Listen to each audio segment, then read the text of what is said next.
Hello, everybody, and welcome to another video of Green Square Talks Battlebots. And co-hosting with me is no one, as this time it's just going to be a solo podcast just done by myself in the Green Square. I know for sure Porinog is planning to do this. Civilian Arc might be doing this too. Are planning to do their own video based off of this topic. So basically the objective of the video is because the competitive field was recently released on the Battlebot site, as you can see through my screen right here, I'm going to go through each robot one by one and share my opinions on them. So yeah, looking forward to this. Let's go ahead and get started. Hopefully you check out this vid and check out Porinog and Civilian Arc's vids if they come out, whether they came out before mine or after or whatever.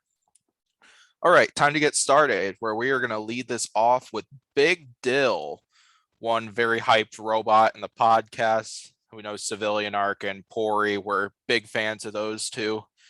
And well, big fans of Big Dill, sorry.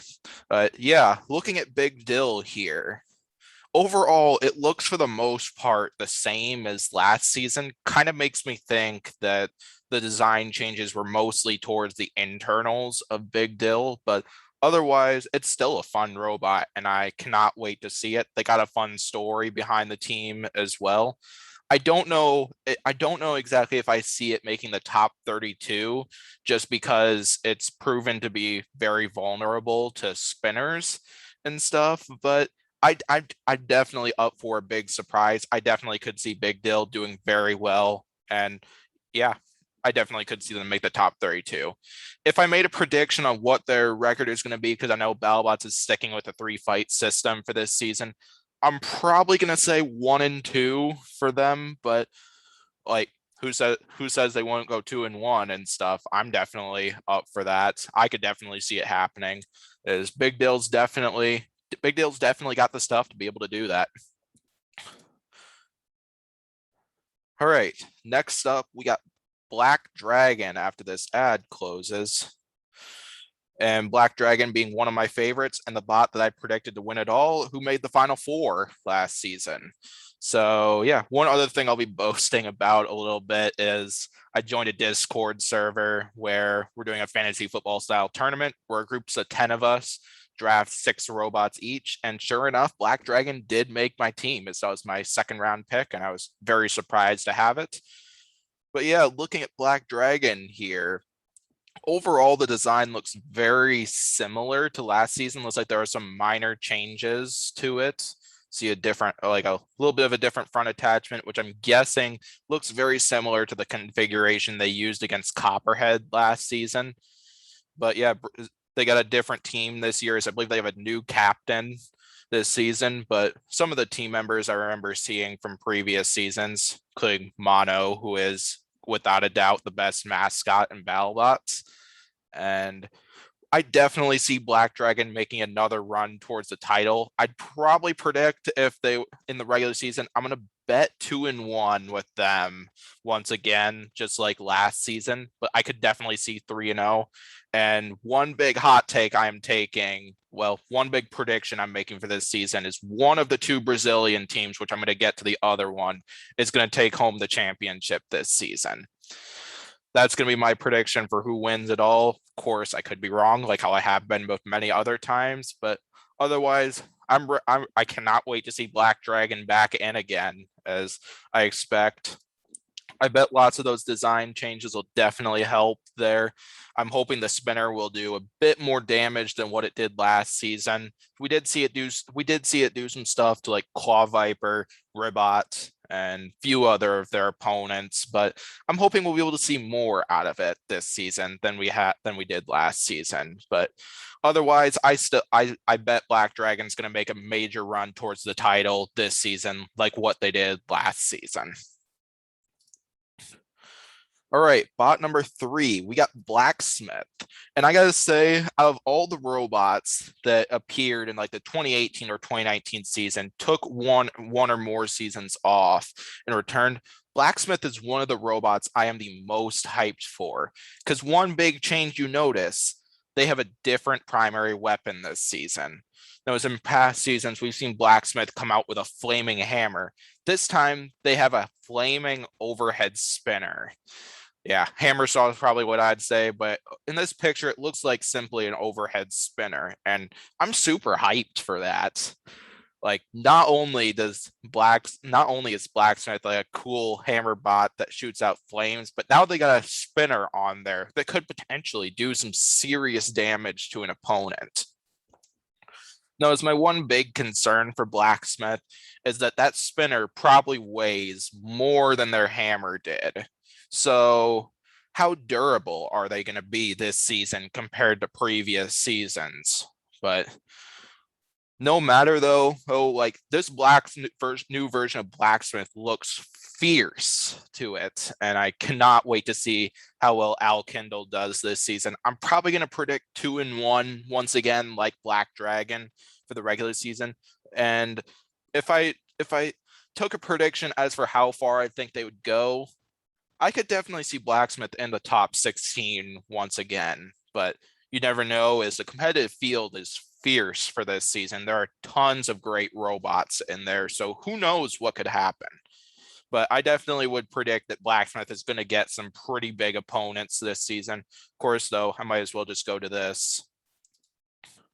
It's been revealed, if you see this image right under the 2021 season, that Blacksmith is going to be taking on Freeshipping sometime this season. That ought to be an exciting one, and I could definitely see either one of those spots winning it. And yeah, you get the idea. All right, let's go to the next one once this thing loads, where we got Blade from the Koreas. And yeah, this thing is, if you've seen King of Bots, this thing is very capable of dishing out some major shots in it. Like the big fight that I remember from King of Bots was pretty much they went in for a hit that literally tore apart their opponent, shredded him apart, no power, nothing. But then, of course, they kind of self-destructed, even though they won the fight because they got flipped over, but they didn't have a self-rider. But of course, I believe they do have a self-rider here. And yeah, Orbeez definitely going to be a big one I'm going to be looking forward to here. As yeah, I'm not sure exactly how far it will go, but I feel like we're going to see some mass chaos and carnage from this thing. That's my nickname for this robot, is like the horizontal version of Deep Six, because man, that is a huge horizontal spinner, and it's sure gonna pack a whooping for whoever it goes up against. And yeah, probably if I predicted a record for them, I'll probably go 2-1 here. But I feel like lots of their wins are gonna be early knockouts, similar to like what Fusion got when it fought War Easy and Aegis and stuff. As I feel like, yeah, basically you get the idea. But yeah, definitely whoever they go up against, let's hope they pack up a lot of armor on the spots their robot that this thing's gonna hit, because if they don't, they're not going to be ready for this thing. All right, let's get on to lucky robot number 5, where we got Blip. And Blip is one of the robots I am most hyped for out of all the newcomers this season, because Blip is introducing a new type of launcher and stuff. I don't remember all the details, although I did watch a YouTube video. If I remember right, it's like kinetic powered, something like that. Once again, I don't remember all the details, but I know the team did release a video on Seems Reasonable Robotics. I would highly suggest checking that out if you're curious on their flipper system for this season. But gotta say though, because like at the end of the video, they showed off tests of that thing by flipping a few previous versions of Tantrum. While I don't know if that was simply just the frame or internals included just to make it a 250-pound robot, but either way, that flipper has a lot of power to it, as that thing got sent high up into the air, similar to how high Witch Doctor got sent flying when they fought Hydra last season. But either way, I'm really looking forward to this robot, as I think it could do well. Oh, of course, I am concerned because one big problem that Tantrum had last season, because it was so like it was because of the engineering job done with it, in order to not just have a vertical spinner, but to have the ability to punch. Anytime it took on a horizontal spinner and a horizontal spinner struck the weapon area, it was relatively easily damaged. So what kind of concerns me is how well can Blip take a potential hit from the sides or the backside, something like that, if they end up being vulnerable in that area for a spinner attack. That's one thing that definitely concerns me about this one, but I still hope we get to see Blip do really well, as I think this thing definitely has a lot of potential, like including that one concern I've got. It might not be a concern at all because you might already know about this, but Aaron Hill is going to be the driver for Blip. He won't be driving Tantrum this season as of what I know of. And he definitely proved last season that his driving skills have gone from like beginner level to expert, because he did a terrific job driving with Tantrum last season, including pulling off like including their fight with Sawblaze. I did not see that coming, as a lot of viewers did, not counting Civilian Arc, who predicted it, which congrats to him, by the way, as that was very good on his part, both Civilian Arc and Aaron Hill's part. Or well done to all of them. And yeah, because one of my other hot takes, which I don't know if this one's going to be accurate, is Blip might become the new king of flippers, might overthrow Hydra at that spot. Of course, lots of my hot takes are ridiculously dumb and make me feel stupid in the end, but it's still fun to do something like that. Still fun to try to predict stuff like that, even if I end up getting humiliated for it afterwards. But either way, though, I'm predicting Blip is going to do well this season. I'm going to predict a 2-1 record from Blip in the qualifying round. And I'm honestly going to predict top 16, maybe even top 8, as I think Blip could do very well, both the power of that flipper and Aaron Hill's driving ability, as his driving ability is probably what got Tantrum to the top 4 in the first place last season. All right, big talk about Blip here. There's kind of like the big image and stuff, even though kind of got the general idea from that last one. Let's go ahead and check out robot number 6, where we got Bloodsport. Trying to view it. And I gotta say, like, for the most part, Bloodsport looks the same, making me kind of think that it's another robot where a lot of the adjustments they made are towards the internals, other than the wedgelets up front there. As the wedge, one big problem Bloodsport definitely had last season was they lost wedgelets pretty easily, as they lost a few against Scorpios.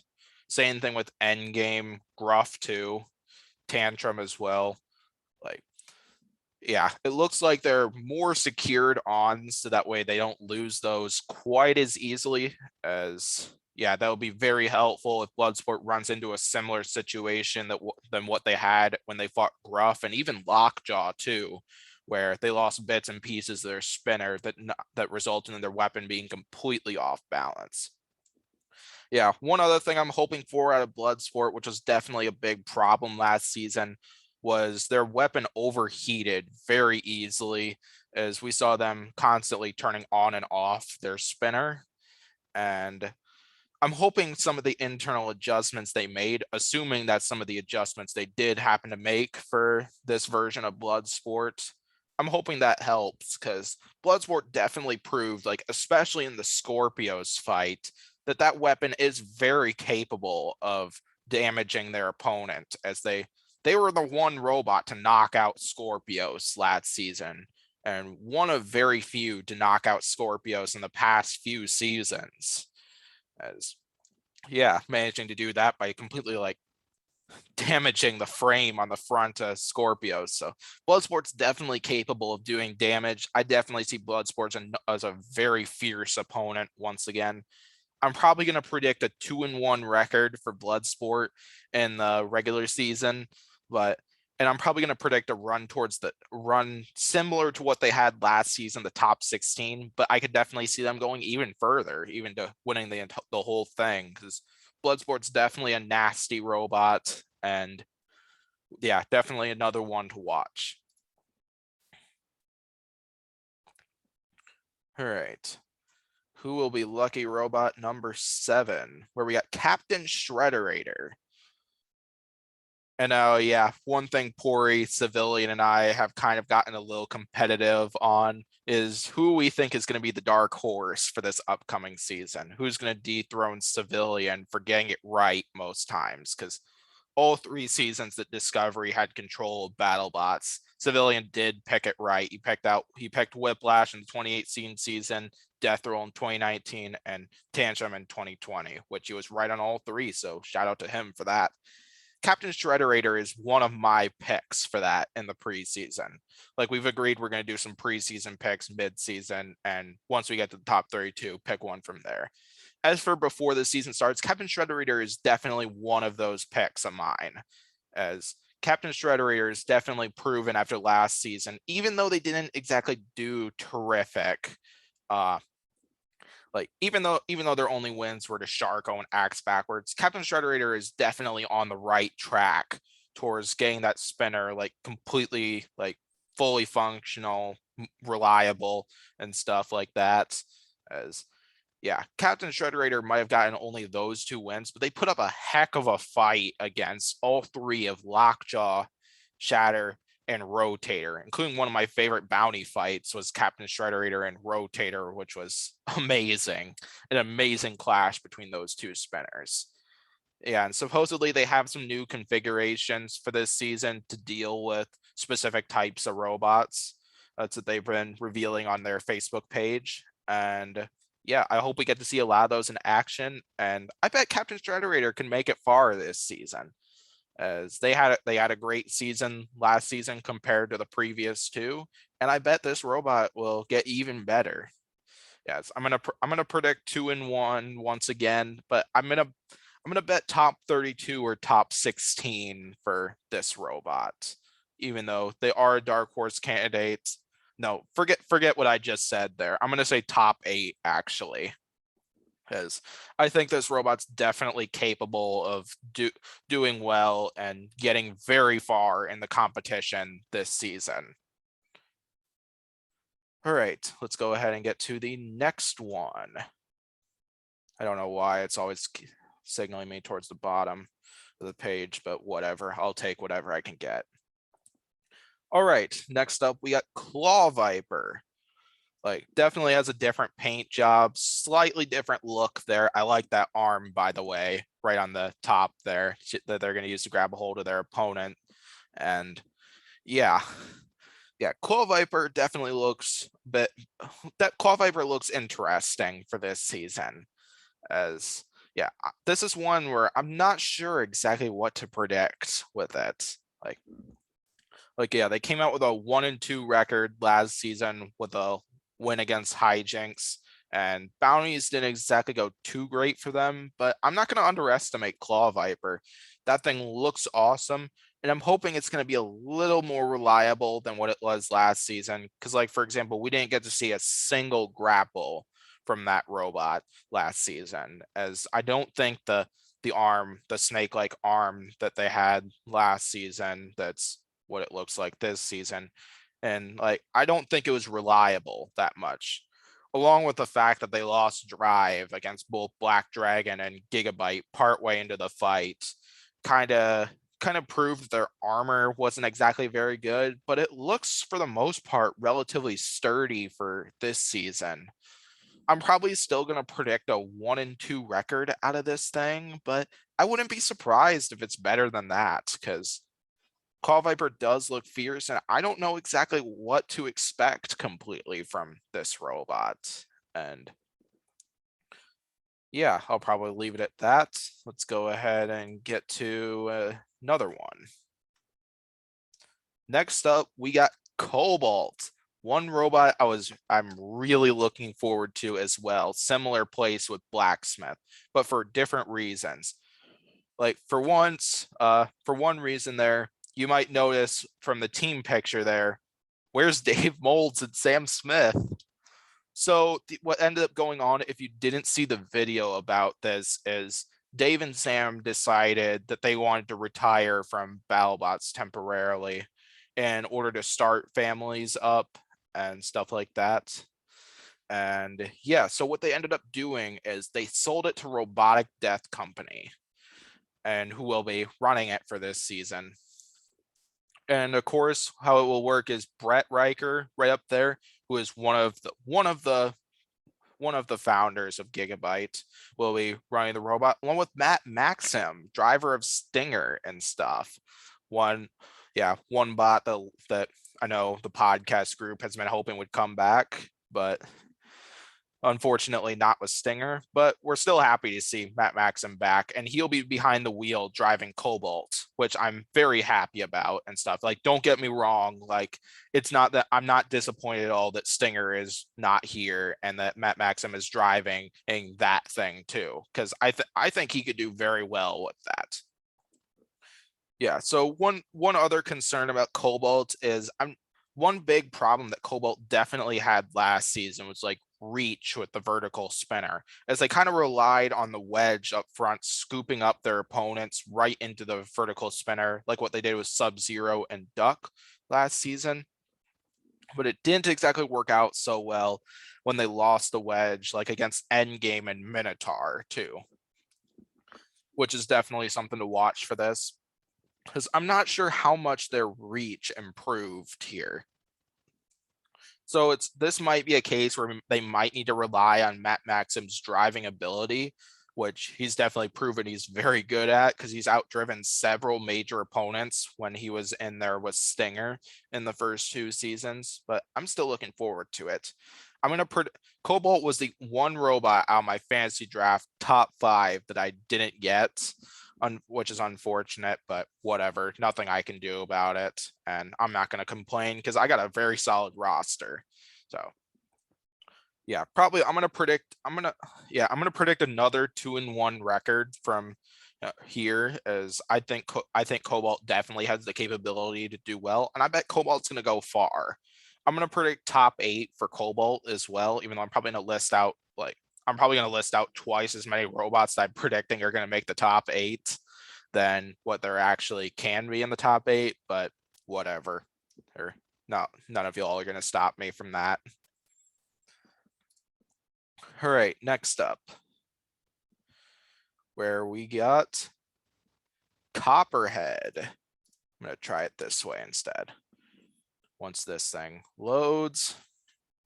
But yeah, I'll start off by you might notice right here, Zach Goff is not there and stuff. As of what I've heard, he ended up deciding to take the season off. I don't know what the reason is for. Other people probably would know. But Robert Cowan and his wife are going to be running the robot this year. And Robert Cowan, who drove the robot against Gruff in 2019 and against both Rusty and, geez, I'm blanking out on who their first opponent was in the bounty, but here I could probably check right down here. Yeah, Kronos. Yeah, he was the driver for those 2 fights, so he's definitely gotten a bit of practice along with his activity in other competitions and stuff. So even though they don't have Zach Goff there, who was their main driver, Robert Cowan is still a beast of a driver himself. And Copperhead's still going to be a major robot to watch too, as Copperhead proved they have one of the most devastating drum spinners in the competition, and they're one of the lowest to the ground robots in the entire competition too. As yeah, Copperhead definitely got some devastating wins out there. I'm gonna hope their reliability is a bit better than what it was the previous 2 seasons, as I imagine a lot of their changes were internally. As yeah, the overall design looks about the same as what it did last season, but still, Copperhead is definitely another major one to watch. Yeah, so there's been some hints that there might be a Copperhead and Lockjaw fight coming, but I don't know for sure. It hasn't been officially revealed yet, and well, which I could definitely see that happening, but it might be another false rumor once again set up by a Battlebots fan. But yeah, you get the idea. All right, next up we got Deadlift, one of my buddy Porinog's favorite robots here in the competition. And I'm sorry, Porinog, you're not going to like my opinion on Deadlift here. Deadlift is one robot I do have some concerns about here, and I'm not sure exactly how well they're gonna do. Of course, so I could be wrong about that, as yeah, I very much underestimated Deadlift last season, especially in the bounties, as they went from a robot that lost to Mammoth, but then took out Bale Spear, both in not exactly the most entertaining fights, to a robot that took out Jackpot, nearly beat Gruff, as they were winning that until they had an internal or weapon issue. I don't remember which and stuff, basically that prevented them from moving. And yeah, I imagine Deadlift's probably going to have powerful drive and low ground like what they did last season. But my main concern is like that arm right up at the front there. Like, I think it's going to be so much easier for a spinner to catch a hold of that and potentially rip it clean off. I don't know if it's possible for them to remove it or anything like that in case if they fought like a horizontal spinner or vertical spinner as well, but I would be more concerned with the horizontal spinner there. But yeah, deadlift is definitely one that I don't think it's going to do great in the competition, but I'm prepared to be shocked about this. And Pori ranting at me about this on a podcast, as he'll be co-hosting once again, knowing he was probably the fan favorite of the podcast group. But yeah, I'm probably going to predict 1 and 2 for Deadlift this season, and I wouldn't count on them making the top 32 with that, unless if that one win was a very impressive victory against a big opponent. But yeah, that's general idea. Next up, we got the return of Deep Six, another very hyped opponent, and well, another very hyped robot. And so yeah, so a few things we saw about Deep Six when they debuted in 2019. They took out the safety box during their first safety test before coming out, getting 2 wins against Axe Backwards and Nelly the LA Bot, both televised, but then took a loss before those 2 wins, I believe, if I remember right. And yeah, one big change Deep Six has been showing off quite a bit in lots of their videos that they posted both on YouTube, Instagram, Facebook, stuff like that, is that they can now self-right through the use of their spinner, which is one major improvement that I think would have helped them win the fight against Nelly the LA Bot if they had that ability there. But yeah, at least they still did win the fight though, but still another major improvement to have, because I imagine Deep Six is probably going to get a few big opponents this season. A few robots I'm hoping to see them fight. I want to see them fight Blade. So I think that would be super cool to see one of the biggest vertical spinners go up against one of the biggest horizontal spinners. Even though I think they'll be just simple, even though I think it would be over after one weapon on weapon shot between those two, it would still be so exciting. I'm also hoping to see Deep Six take on Jackpot and Tombstone as well, as I think a weapon on weapon collision between both of those robots and both of those matchups would also be spectacular to see. And yeah, probably as for how well I think Deep Six will do, Deep Six is probably another one in a similar situation. And like, well, I wouldn't say similar situation exactly. A big concern that I've got for Deep Six is that if they did happen, what I've noticed when they did happen to get flipped over is that it does take a little bit of time for them to self-right. Like they cannot self-right like as quickly as like Witch Doctor could with their self-righting mechanism. And so if they went up against a big spinner, got flipped, and tried to use that spinner to self-right, basically I am a little concerned that if they were up against a spinner, a spinner bot could get a free shot on like the sides, the underside, which who knows how well that's protected and stuff. And that's definitely going to be something I'm going to be watching with Deep Six this season. But I'm still going to predict 1 and 2, but I bet it's going to be a better 1 and 2 than most of like the 1 and 2 robots. As I think what's going to happen is they're either going to win quickly and viciously, or they're going to lose spectacularly. In which hopefully you get what I mean by that. Kind of like with Rotator's 2 losses to Beta and Valkyrie, where they were super close and hard fought and stuff. That's what I'm predicting with Deep Six here. And I bet they'll make the top 32 here and there and stuff. All right, let's go ahead and get on to the next robot, where we got Defender. And so you might recognize some of the people in there. We got the Vasquez family, as they're coming with not 1, but 2 robots here. But there's also, right to the left, he helped out with Bite Force, and he captained Lucky in the 2016 season, along with working with Bite Force in 2018 and 19, I believe, if I remember right. But yeah, Jason Vasquez is coming with his own robot for this season of Battlebots, and he's coming with Defender, a grappler right there, and a push bot and stuff. Yeah, one advantage Defender will definitely have here is Jason Vasquez's driving, and supposedly he is not much like Matty Vasquez is the superior driver between the two, but Jason Vasquez is not far behind him, is what I've heard. Like Jason Vasquez's driving will definitely be on full display here, and he'll be looking to have the control battle similar to like what Whiplash did against Gruff, where they controlled most of the fight by outdriving Gruff and stuff. That kind of seems like it's gonna be Jason Vasquez's idea behind this robot and stuff.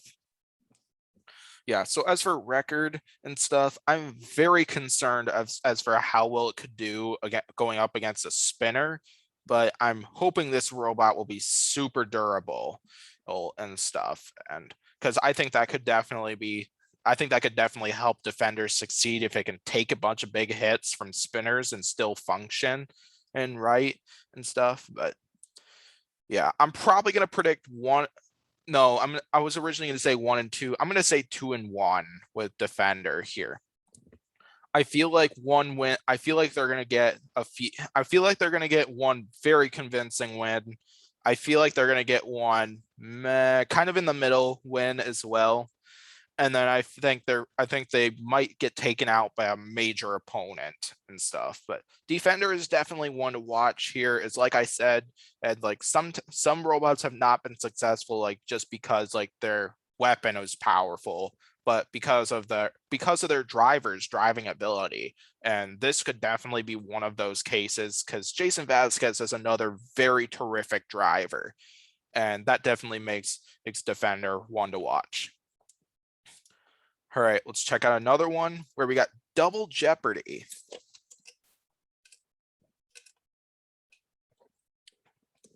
So yeah, Double Jeopardy is back once again with their cannon and stuff. And I think it's 3 shots this season, but I'm not 100% sure on that. One thing Deadlift has mentioned in the Battlebots Facebook group, well, one thing Double Jeopardy, sorry, I didn't mean to say that. One thing Double Jeopardy has said, and like in the Battlebots Facebook group I'm in, is that they have the most powerful motor in the competition. Most powerful. Basically, they're going to have a lot of push power to that thing, similar to the past season and stuff, where Double Jeopardy proved that even if they run out of ammunition for that cannon, they can still push around their opponents and stuff, which will be very nice, because they'll probably want to win the control battle and get as many points as possible that way. And that definitely helped them out a bit last season. Well, last time they were here, even though they didn't get too many wins off their tables. But either way, I think Double Jeopardy is going to get I don't think Double Jeopardy is going to make the top 32 this season, but I bet they're going to get a win in this season. And as I'm going to predict a 1 and 2 record out of them, and they don't make the top 32, but I think they're going to get one pretty entertaining victory out of them and stuff. Of course, I don't want to underestimate Double Jeopardy because, yeah, just like what Evan said, and Double Jeopardy will definitely be a much fiercer opponent than what it was the past few seasons and stuff. And they'll definitely make Double Jeopardy one to watch. Next up, where we got Dragon Slayer. Dragon Slayer looks very similar to Electric Boogaloo, built by crap. I'm feeling I'm gonna screw this up. Orion Beach, if I remember right. But feeling I'm not sure whether I botched that or not, but yeah, it looks very similar to Electric Boogaloo, who was a fierce competitor prior to Battlebots. It's prior to the revival of Battlebots, and Dragon Slayer has come in and the Battlebots here with a relatively similar design. And I've heard this from a few people, old Porinog primarily, but I hear Dragon Slayer was made in only $600. I'm not sure whether that's true or not, as I haven't heard that from the team or anything like that. But if that is true, dang, I really hope Dragon Slayer does well, because like Jackpot last season was built in $4,000, and they still went 3-0, including taking out some major competitors in the process. Yeah, I want to see Dragon Slayer do well, as I think it's definitely got the potential and the design to do that. Is that vertical spinner looks vicious, and there's a lot of design capabilities to it that I think would be really nice. My big concern though is the wheels, or for the most part here, as they do look pretty exposed. So I feel like it could be very easy for Tombstone, if they happen to fight Dragon Slayer, to simply show his backside to like what he did against Lockjaw, and then simply turn and take off one of those wheels, and it might be over for Dragon Slayer from there. I'm not saying that like they would fight Tombstone, but I'm just saying like that's a possibility for something that could happen if Dragon Slayer happened to fight Tombstone or a similar robot to Tombstone here. But either way though, I'm going to predict 2-1, and I'm going to bet top 16 for Dragon Slayer this season, as I think this robot definitely has the design potential to do well in Battlebots this season and have a rookie story similar to like what Jackpot and Malice had last season. All right, I think that sums it up for the most part. Let's go ahead and get to one of the biggest fan favorites in the entire competition. We got Duck. And Duck looks a bit different this season than what it did in the previous times around, as it's got I believe they got a lifter right up front that looks a bit more efficient than what it was in the past, as I was originally going to say some sort of powered lifter, but I don't know.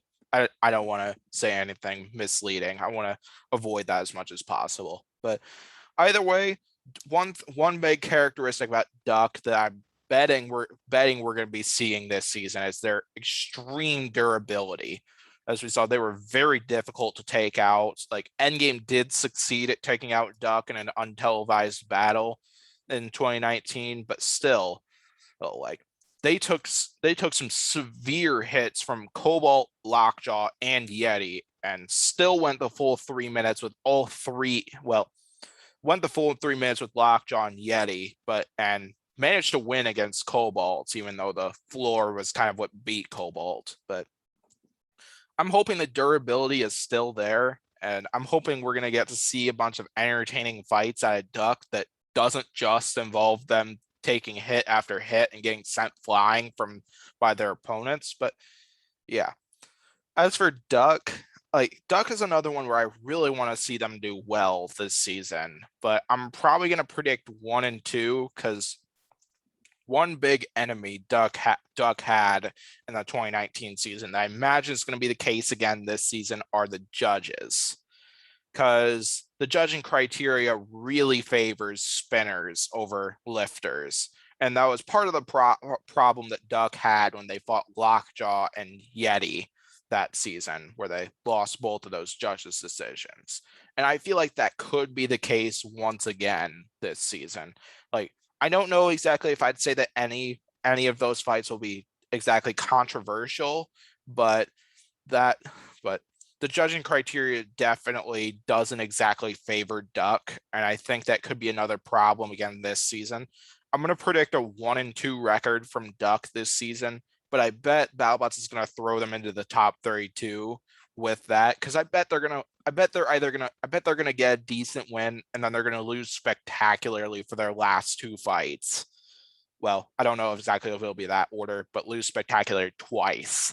And I think that would be enough to put them in the top 32. And I'm probably going to predict that's as far as they're going to go for that. Of course, I could be wrong once again, as I did not see the season live and stuff. And even if I did see the season live, I probably wouldn't be doing this video because I don't want to spoil anything. All right, next up, we got the defending champs Endgame. And yeah, just like last season, Endgame looks fierce once again, as Endgame managing to pull off a really memorable season, like taking out Tombstone, and then took out Hypershock, Perfect Phoenix, Rotator, Shatter, Tantrum, and then Whiplash, all to win the Giant Nut that season. And could we see Endgame be a two-time champion? I could definitely see it happening, as Endgame definitely has the capability for that. They got some really tough wedgelets really tough wedges right up front for horizontal spinners that really help them take hits from both Tombstone, even Bloodsport, even though they lost us that fight, and Perfect Phoenix too. And then they got those wedgelets that were, of course, very low to the ground, like that no one was able to win the ground game against there.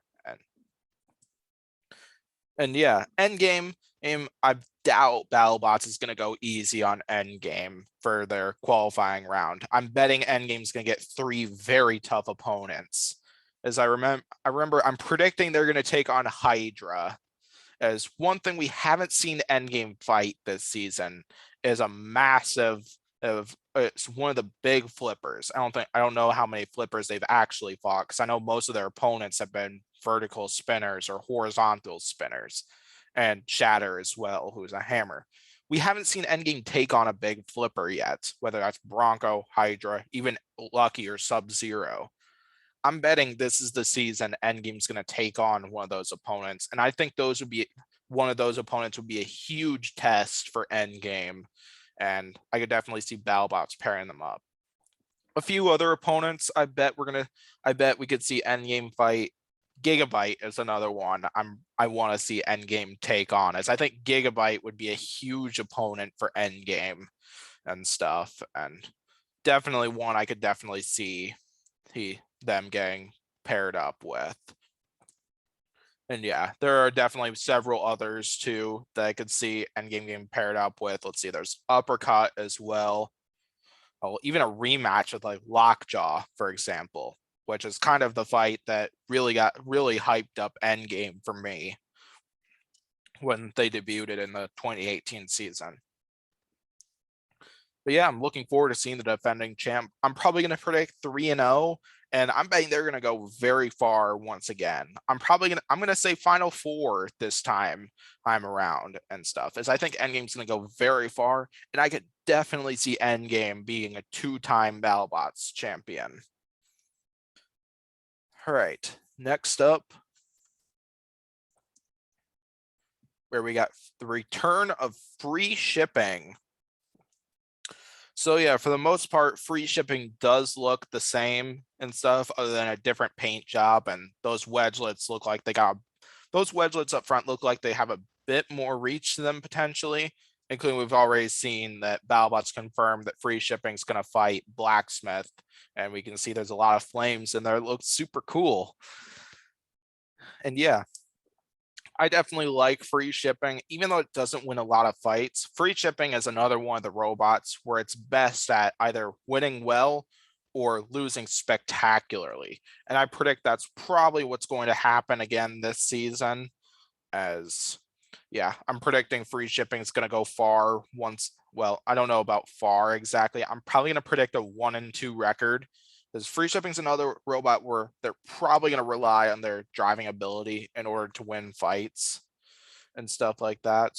And yeah, I'm not sure how well free shipping would end up doing up against a spinner, as we saw both Yeti and Railgun Max both rough up free shipping in the 2019 season. Same thing with Huge and Warhawk doing a big load of damage to them with their spinners. But yeah, like what I said, I'm betting we're going to see I'm betting we're going to see a win that free shipping wins in a good way, and then 2 losses where he went out in style in that, which is one thing Gary Jin has been very well known for when competing at Battlebots so far. All right, next up, we got Fusion. Fusion's another one where it, for the most part, it looks the same compared to what it did last season. But I'm gonna guess there's a lot of internal changes, which is a very nice idea, because every one of their losses so far have been their internals catching fire and stuff. Excuse me for a moment.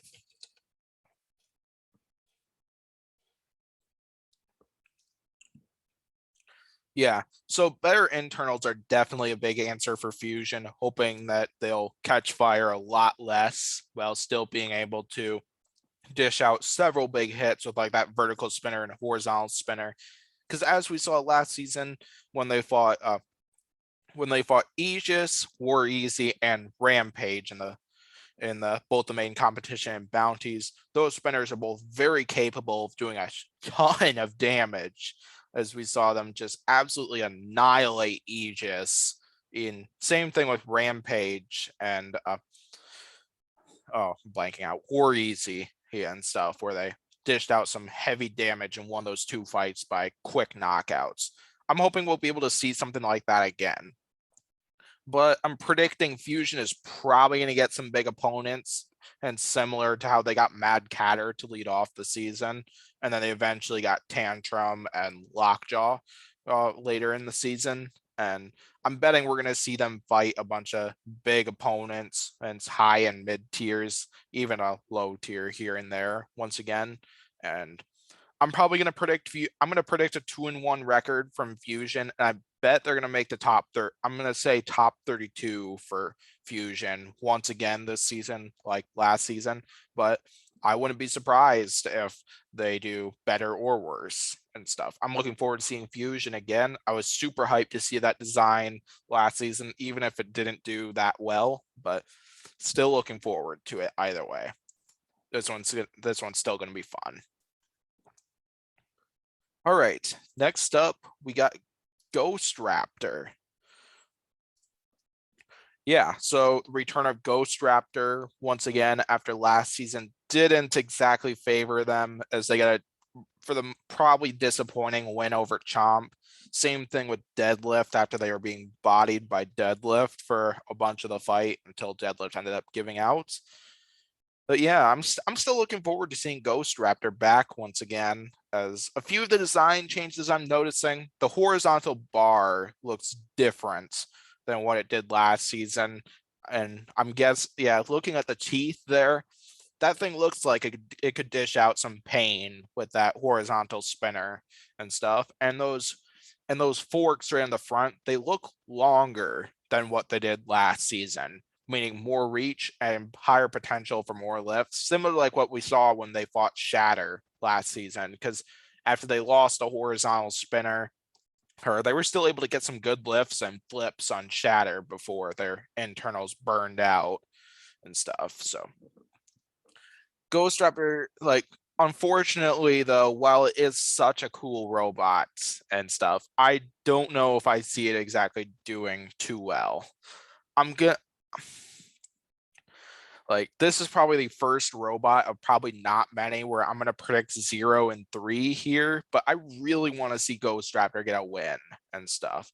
Because the one problem I really have with Ghost Raptor is even though two weapons are nice in some cases, like the amount of weight spent on both of those weapons out of the 250 pounds, I feel like could be something that could be potentially costly and stuff. I feel like Ghost Raptor would be better if it went with just one weapon, even if that's the lifter, just a lifter or just a horizontal spinner or something like that. But of course, that wouldn't make it Ghost Raptor and stuff, because Ghost Raptor is well known for being like an articulate vertical spinner and got the lifter up front and stuff. But yeah, I'm not exactly too shabby on Ghost Raptor doing well in the competition, but you never know what could happen and stuff. As you never know, I could be predicting 0 and 3 for them. This robot could go 3 and 0. You never know and stuff. Like, yeah, I definitely can't predict exactly what happened. I don't have the superpower to tell the future, even though that would be awesome in some cases. But all right, let's go ahead and get to the next one, where we got Gigabyte, who is one robot I'm super hyped for this season.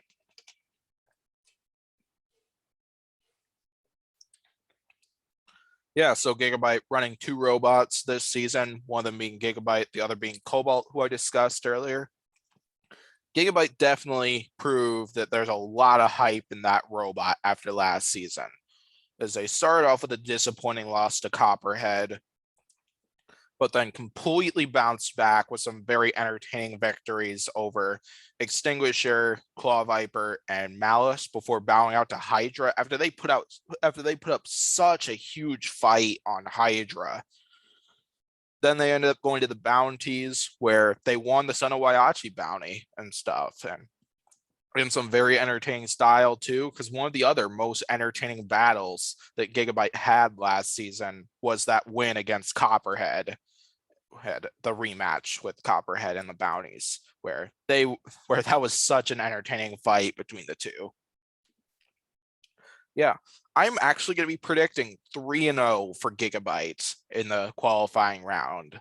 Gigabyte showed a lot of design potential last season, and I think Gigabyte is definitely capable of doing very well this season, assuming they don't have a rough start like what they did last season. But Gigabyte is one where I'm predicting they could go all the way this season. Like, I'm predicting top 4 out of them. So they are one of the 4 robots I was predicting to make the top 4, even though I'm probably going to name off more than 4 robots here. But as for when I saw the competitive field and predicted who I would make the top 4, Gigabyte was on that list of 4 robots and stuff. Gigabyte's one I definitely could see doing very well and going all the way this season. All right, next up, we got another newcomer. We got Glitch with an egg beater this season, and that looks interesting of a design and stuff. Like, especially the front, as it's angled it's pretty interestingly angled, and yeah. And so basically some of my opinions on it, I'm definitely very concerned on reach and stuff once again, similar to Cobalt and stuff, because one big problem that I could see happening is they go up against like another vertical spinner, and what if the vertical spinner is lower than them? Because like the vertical spinner could land a hit on the front of them and not even get touched by that egg beater here. Glitch is another one that I really want to see do well, but I'm not sure how well it's actually going to do here. That drum spinner does very much look like an absolute menace here, but I'm afraid that their ability to catch a hold of their opponents and land a hit with that spinner could be costly to them, but you never know what could happen. And like, there's been a lot of hype for Glitch in the Battlebots community, as for what I have heard, and I definitely could see Glitch doing well and stuff, even though I'm probably going to predict a 1-2 record from Glitch, but you never know what could happen and stuff. Like, I haven't seen the season yet. I'm really looking forward to seeing it. Battlebots has been predicting December to January, depending on the strike that's been going on in Los Angeles. And yeah, pretty much there's been a strike going on in the Hollywood area. I don't remember the exact term. Don't remember the exact term for what the strike is called, but most of you probably have heard about it. I'm just gonna hope that doesn't delay the release of Battlebots, because I'm super hyped for this season and I hope it's gonna come out as soon as possible. All right, next up, we got bot number 2 out of 6 on my fantasy draft roster. We got Gruff, who I ended up acquiring with my 5th round pick, and I was very surprised about that, to be honest, because I thought Gruff would go out in the 3rd or 4th round, even though there's only 10 of us in that draft league and stuff. Basically, there's groups of 10 and stuff, and I'm talking about the group that I'm in, and because yeah, there's more than 10 of us in that thing. But yeah, one big problem Gruff had last season, because overall it looks about the same as what it did last season, was one that they had only one tooth on their front for most of their fights last season, along with those 2 flamethrowers, and their drivetrain struggled a bit, as it really seemed to work well against both Whiplash, Hypershock, and pretty much everyone they fought in the bounties. But then when they fought Extinguisher and Bloodsport in the main competition, their drivetrain did not perform well in those, as they ended up falling in both of those fights and missed out on the giant nut. Gruff has mentioned that they've learned a lot from that drivetrain, because they had a new system coming into last season and they were able to improve on it this season. So what I'm really hoping for is that Gruff figured it out, and definitely, yeah, because Gruff is definitely one I could definitely see doing very well this season, as their ability to grapple their opponents and torch them with those 2 flamethrowers is definitely absolutely menacing. Thing is, yeah, we watched those flames do some serious damage to Gemini, Kraken. I'm gonna say Hypershock too, even though I'm pretty sure the flames, even though as of what I know, the flames were not what KO'd Hypershock in that one, but still, this is definitely a menacing robot. I'm probably still gonna predict a 1-2, but I'm betting it's gonna be a good 1-2, and I bet they're gonna make the top 32 and potentially win a fight or 2 from there and stuff. Gruff's another one I'm very hyped about, and seeing what kind of design changes and stuff that works out for them. And I bet they're going to get some big opponents coming into this one once again. All right, next up, we got Hijinks. Yeah, Hijinks, another great robot and stuff, including I've gotten a lot of awesome swag from them, as Jen is awesome. Same thing with the rest of the team. And yeah, so Hijinks looks overall the same like last time. Once again, that wedge in the back looks like it might have a change or 2 to it compared to what it looked like last season, but nonetheless, Hijinks does look better.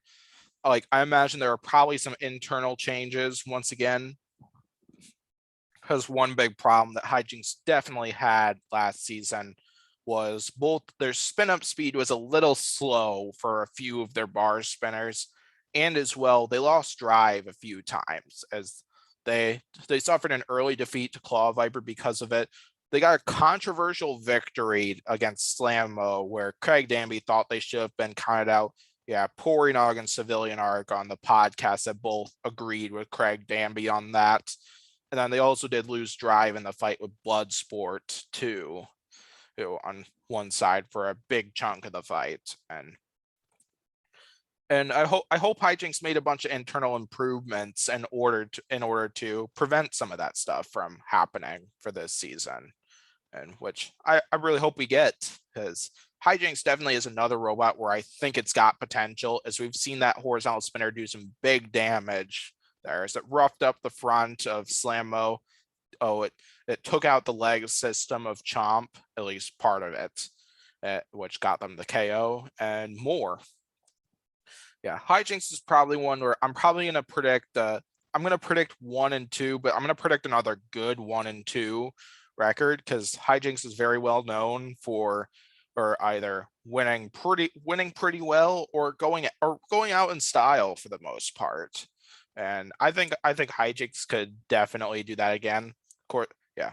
So one of my favorite Udas, though, even though they were the victim of that, was when Uppercut just one-shotted it Hijinks all the way out of the arena. And yeah, even though they were the victim of that, like that was a spectacular one, though, even though, oh yeah, they were the victim of it. But Hijinks is one where I definitely see Hijinks doing well, and I bet we'll see that again from them.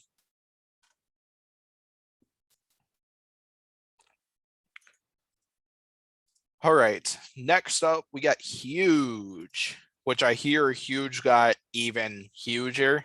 The wheels are a bit tougher, I've heard, and they've made some more internal changes. However, though, like last season when I did a question thing on my Instagram story for in the green square, someone asked me who is the robot I felt was the most vulnerable coming into last season, which I named off Tombstone for that, since lots of robots have seemed to figure out how to beat that one. Huge is one where I'm worried about, primarily because I feel like they fall into that same category and stuff. Because teams have started to really figure out how to beat that thing, like in the 2019 and 2020 season.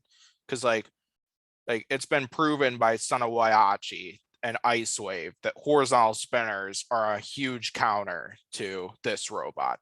Same thing with Hydra, who used a cow catcher against Huge, which I don't think Battlebots is allowing back based off of Waiachi's post, but I don't know for sure. It hasn't been exactly expressed like that.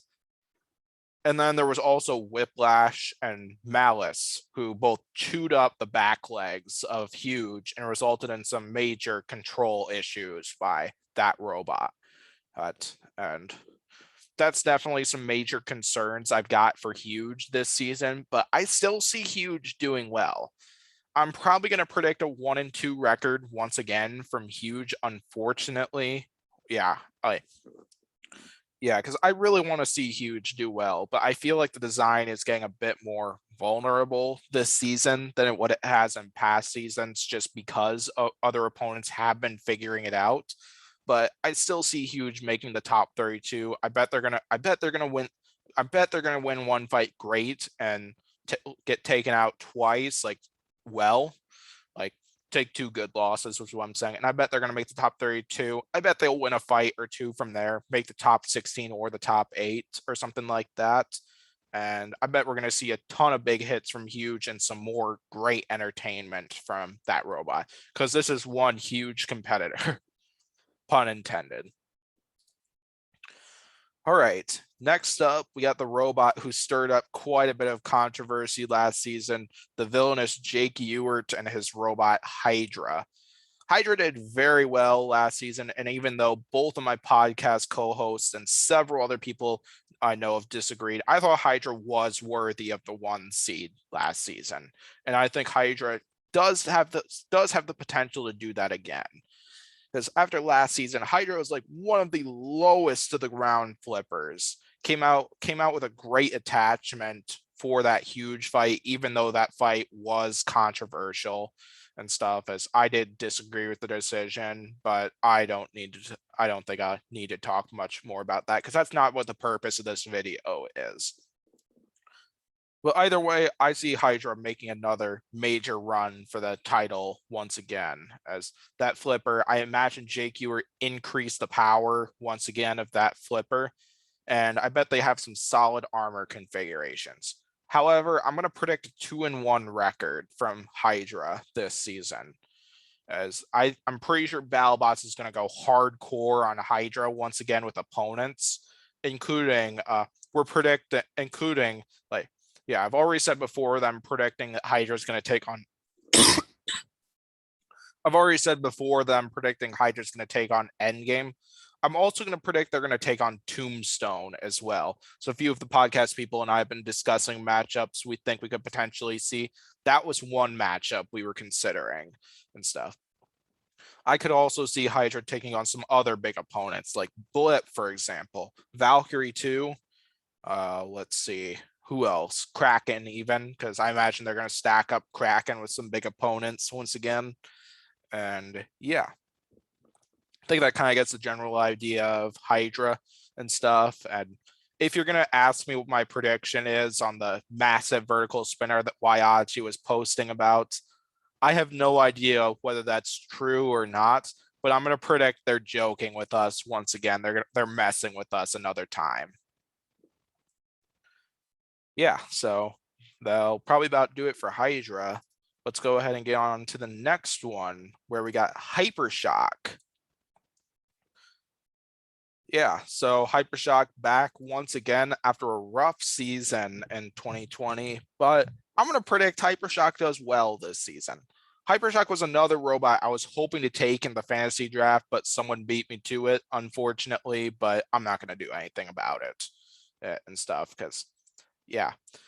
I'm predicting Hypershock's going to do well because one thing that also has been discussed is that Hypershock's done poorly one year, but then bounces back and does really well another year and stuff. As 2015 didn't go so hot for them, 2016 made them fan favorites after how well they did that season, even though they only made the top 16. Yeah, 2018 was a rough season for them. 2019 was a terrific season for them, including I think they should have made the top 16 and stuff. And then 2020 was a rough season for them. But I'm predicting Hypershock's going to do well this season. I'm predicting a run to the top 8 from them. I'm going to predict a 2-1 record for Hypershock in the qualifying round, as I think they're going to get 2 great wins and then a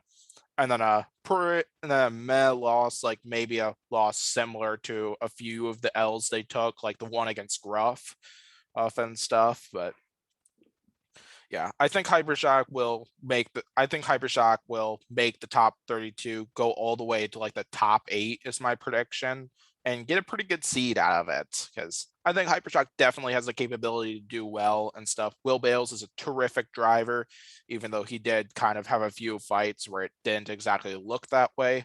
But either way, though, Hypershock is a terrific robot. Once again, cannot wait to see Hypershock back this season. And I'm predicting this is going to be a good season for Hypershock. All right, next up, we got another. We have not seen.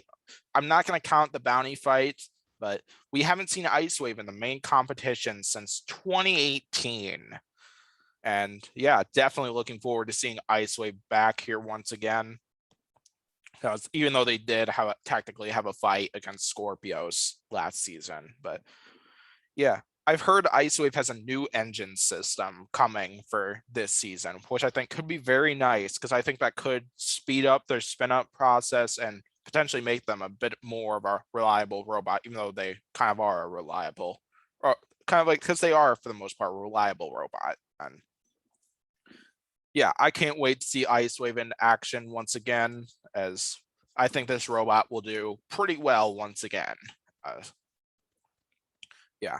However, I'm predicting they're going to go 2-1. I think they're going to start off the season with a statement victory and stuff, similar to like what they got against Vanquished and then Yeti, where they got 2 pretty good wins in both of those. And then I think their second fight, I think they're going to get paired up with a vertical spinner or a flipper and lose that fight due to their inability to self-right, which is my main concern with Ice Wave this season. Because I imagine their ability to self-right might be a problem for them this season, because a lot of the competition are vertical spinners who could very easily accomplish that task. And then I think they'll get a third victory that's kind of meh and stuff. Of like, I think it'll kind of be in the middle, and I think they'll give Ice Wave like a easier third opponent and stuff like that, just because Ice Wave is a fan favorite. It's a legend too, and I'm going to predict Ice Wave does make the top 32. I'm going to predict that's as far as it's going to get. but I could be wrong about that once again. Yeah. Can't wait to see Ice Wave back once again. It's been a long time since we've seen Ice Wave in the main competition, and it'll be great having them back once again. Next up, we got my 3rd round pick in the fantasy draft where I took Jackpot for it. And Jackpot looks fierce this season. Like, I can't wait to see this thing in action. Like, we already saw it I think Jackpot should have been the rookie of the year last season, and Jackpot's definitely looks better than what it did last season, including we've seen some of their design configurations on social media, and I can't wait to see it in action. Like, I really want to see them take on a horizontal spinner just because that horizontal spinner configuration looks super sweet. And yeah, because I'm hoping Jackpot does as well as it did last season, and even better actually. Like, I think the self-rider appears to be a bit more reliable than what it was last season. As we know, self-riding was an issue when they fought both Deadlift and Rotator, and I kind of got the general idea. I feel like if their reliability is in check, like what it was for the most part last season, I think we could definitely see Jackpot making another run towards the title. I'm probably going to predict a 2-1 record at Jackpot, although I could definitely see it being better or worse too. And Jackpot's definitely going to be another robot to watch for this season, like what it was last season, because I don't think many people expected a robot that was built at only $4,000 last season to get 3-0 and take out some big opponents. And I don't think there's any doubt Jackpot's probably going to get some big opponents this season. Like, once again, I'm hoping they get a big horizontal spinner just because I really want to see that configuration. But they're probably going to get some nasty vertical spinners, even a flipper too. So I could see any of that happening. And yeah, I think you guys get the general idea. Let's go ahead and get to the next robot, where we got Pardon My French. Another newcomer where I'm predicting Pardon My French is going to do well and stuff. Yeah, Pardon My French is another if there are robots that I think are going to have the rookie story that Jackpot and Malice both had, I'm going to predict Dragon Slayer, Blip, and Pardon My French as being robots who could potentially have that. Not that I'm saying the other robots wouldn't be able to, because who says I'm going to know who did well and who didn't and stuff. I didn't go see it live, but Pardon My French looks awesome. That drum spinner looks super fierce, and I imagine that Minibot could give their opponents some trouble, as we've seen with like War Stop, Spicy Meatball, and Shaman, even some other Minibots too. So that thing looks like it could definitely high center an opponent, so that way the drum spinner, Pardon My French, could land a nasty shot. But my big concern with Pardon My French is I don't know if it can self-right or not. As I don't think I've been paying as much attention to Pardon My French as I have with other robots, and I don't know if that's possible. Well, whether that's they have a self-righting mechanism, or if their drum spinner will hit them back over, or something else. Yeah, it doesn't look like it could drive upside down and stuff, and that could be a potential problem and something to watch here, because I imagine if that is the case where they're not invertible, a big weakness of theirs could be a vertical spinner, but you never know what could happen here. I'm still going to predict a 2-1 record for Pardon My French, as I think I think they're capable of getting 2 wins and making the top 32, even making a run towards the title. That drum spinner does look vicious, and I'm predicting it could definitely do well.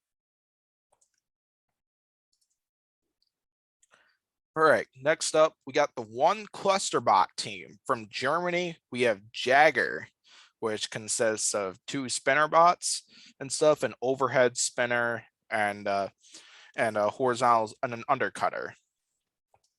Definitely looks a lot like Maximum Overdrive and Rev 4 if you've seen Battlebots and stuff. Different color scheme, but the designs look relatively similar in those. But yeah, like I love cluster bots, to be honest. Like Rust, like, but the problem is like I we haven't really seen cluster bots do well in higher weight classes like Battlebots compared to lighter weight classes like ant weights, beetle weights. Like for example, Bugglebots. Like we've seen cluster bots do pretty well in both those competitions. Rust in Pieces made the Heat final and in Bugglebots 2019. Wee Woo has done pretty well there, and there's a few others too. Let's see, King of Bots had a cluster bot do very well in the competition, but yeah, I'm definitely not sure if Jagger's going to do that well as the thing. As yeah, like I said, cluster bots haven't exactly done well, and Battlebots is Gemini, Four Horsemen. Who else is there? Yeah, you got the idea though. I'm not sure exactly how well Jagger's gonna do, but if I make a prediction, I'm probably gonna predict 0-3 or a not very impressive 1-2 and stuff. Like, but of course you never know what could happen and stuff. As we could as well, I'm saying that Jagger could go winless this season. We could see them get an impressive 2-1 record and make the top 32. So I imagine both those robots are probably 125 pounds, meaning they are still definitely capable of damaging an opponent and stuff. And Jagger's still one to watch, even with the stuff I've been talking about here. All right, next up we got Kraken, where even though they got one win in the main competition, Kraken made a big statement for themselves because they did so much stuff that I did not expect them to do. Like, for example, they beat Witch Doctor last season in one of my favorite fights of that entire season. Like, holy crap, that is awesome. Like Kraken is like the top of my list for who can and either win a fight or lose a fight spectacularly, because yeah, because basically like no one was able to kill Kraken that easily and stuff. Like Black Dragon was not able to do it, even though that was a little controversial, even though I did technically agree with that decision. Huge. They got a bite on the weapon area, which I don't think many of us expected, and put up a massive fight in that one. Then Sawblaze too. They put up a big fight on Sawblaze, even though they eventually lost a wheel and lost a bunch of their control and aggression that Kraken is so well known for in this competition. And then they put up a heck of a fight in the bounties as well, pulling off a few more victories and a few unfortunate losses, but you get the idea. Because Kraken is probably one where I don't see where I see them probably doing about the same as what they did last season, because I'm betting Battlebots is going to stack up Kraken with some more high tier opponents. Because in my opinion, Kraken had the hardest schedule in the qualifying round last season, and I predict Kraken's going to have one of the hardest this season as well. And yeah, you get the idea. I'm probably going to predict 1-2 once again, because I'm going to bet they're going to get one really impressive victory and then two good losses. And I bet they'll still make the top 32, but I'd probably leave Kraken right at there for how far I think they could go. All right, next up, we got the bot that Civilian Arc is predicting is going to win it all this season. Lockjaw. Legend Donald Hudson is returning once again. And for the most part, like, sure, like the vertical spinner definitely has a little bit of a different look to it. Same thing with the wedgelets up front. But overall, I think Lockjaw does look the same as it did last season once again. But yeah, you get the idea. Like I'm betting a lot of their adjustments will be the internals and stuff once again, because internals have kind of been their problem in most of their losses in the previous few seasons. Because yeah, they lost to Jackpot, like not just because Jackpot got to the weapon belt with the first weapon on weapon exchange, but they had a motor fire in their system, motor issues and stuff. And then they had another internal problem when they lost to Shatter. And then in 2019, most of their losses and even some of their wins, they were having internal issues. I'm really hoping Lockjaw managed to fix that stuff and prevent some of that stuff from happening, because I think part of the problem is potentially because there's a limit to how much like their internals can take and stuff. And if you spin the weapon up faster than what the motor can take, even though that's useful at first because you can land a much bigger hit and potentially do more damage to your opponent, but that could eventually burn out your motors and cause some of the problems that Lockjaw was having. I don't know exactly if that was the cause of all that, but that it's a possibility, as I wasn't at Battlebots, so I don't know the answer to that for sure. And yeah, I'm probably gonna predict, because like assuming Lockjaw goes as strong as it did in the bounties, because Lockjaw performed very well in the bounties. He's got 3 solid victories against Axe Backwards Fusion and Bloodsport too, including Bloodsport was one of Donald Hudson's best driving performances that I've seen out of the reboot season, even though there are definitely a few others that were very good too. I'm probably going to predict a 2-1 record for Lockjaw, and then I'm going to predict top 16 for Lockjaw, even though I could definitely see them going further, because if they did figure out the internal issues that they've been having in the past and use that to improve the robot, Lockjaw could definitely go far, and Civilian Art could definitely be right on his championship predictions of Lockjaw taking home the giant nut in this one. I definitely see it happening and stuff. All right, let's go ahead and get on to the next robot, where we have Lucky. Once my computer loads once again, and after I take a drink, I'll talk about it.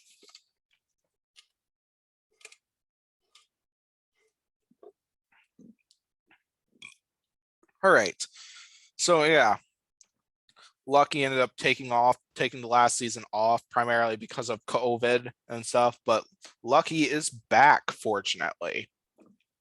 Yeah, Lucky definitely hasn't had. Lucky is one robot I think is underrated and stuff, because sure, their record might not say this, because like if I scroll down here, what is their total? Yeah, they're 3-11, and like even though that's not exactly very good, I think Lucky is underrated, because one thing that's definitely for sure, Lucky has gotten a very difficult schedule every season and stuff, because they debuted in 2016 where they got Beta and Yeti for their 2 opponents, 2 very tough opponents for Lucky. Then of course they led off the season in 2018 with Scorpios and Son of Waiachi, 2 more huge opponents. And yeah, and they've gotten several more tough opponents following that in the 2018 season and into the 2019 season too. And Lucky's probably going to get stacked up on opponents once again and going to get a few big opponents. Like I'm predicting they're going to get Tombstone this season, even though there are several other opponents I want Tombstone to fight more. But I feel like Lucky's going to draw Tombstone this season, which will be a real test of Lucky's armor. Because one thing that Lucky's been known for is that it's very well armored. It's built like an absolute tank. Hank, how easily could Tombstone rip through that armor and stuff? And yeah, I'm predicting Lucky. I'm gonna bet Lucky gets a win or 2 this season. I'm probably gonna predict a 1 and 2 in the qualifying round, but once again, not surprised if I'm wrong about that. And I don't know if I don't know if I could see Lucky making the top 32 with that, but you never know. What I'm really hoping for that Battlebots brought back for this season are win and you're in fights, like the last chance fights we saw in 2019, where we saw Valkyrie and Quantum, Sunway Copperhead, Hypershock Huge, Minotaur Cobalt, aka you get the idea. Because I think that might like help some of the controversy we saw last season, because yeah, lots of people thought P1 and should have made it into the top 32. Same thing with Captain Shrederator, aka I thought Captain Shrederator should have made it in. And there were other people who thought robots like Gruff, Hypershock, Slammo, even Hijinks I've heard of shouldn't have been in the top 32. I think it would definitely help if like they put together the top 24 robots, the top 24 automatically get a spot in the top 32. And then for the last 8 seeds, they do win and you're in fights once again and stuff. They take 16 robots that definitely have the potential to be in the top 32 and they pair them up with each other, or 17 as well if they want to throw in a rumble or something. But you get the idea. I think that would definitely help with some of that controversy and stuff, give other robots another chance in order to make it all the way to the top 32 and stuff, and would be super nice. And yeah.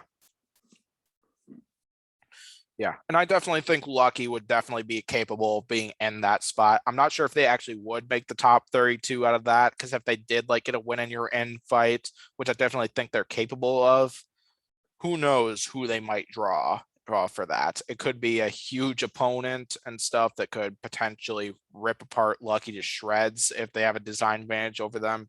But yeah. Yeah, Lucky's kind of a mystery as for could I see them make the top 32 or not, but I'm probably going to be leaning towards the no side, but I'm prepared to be wrong anyway, because there were several surprises last season, and I'm sure there are going to be several more coming this season. Another reason why I'm so hyped for it. All right. Next up, Mad Catter, where multiple configurations. Once again, they got the vertical spinner. I'm pretty sure they have a hammer configuration too and stuff based off of the supporter posts that I've seen with the roster.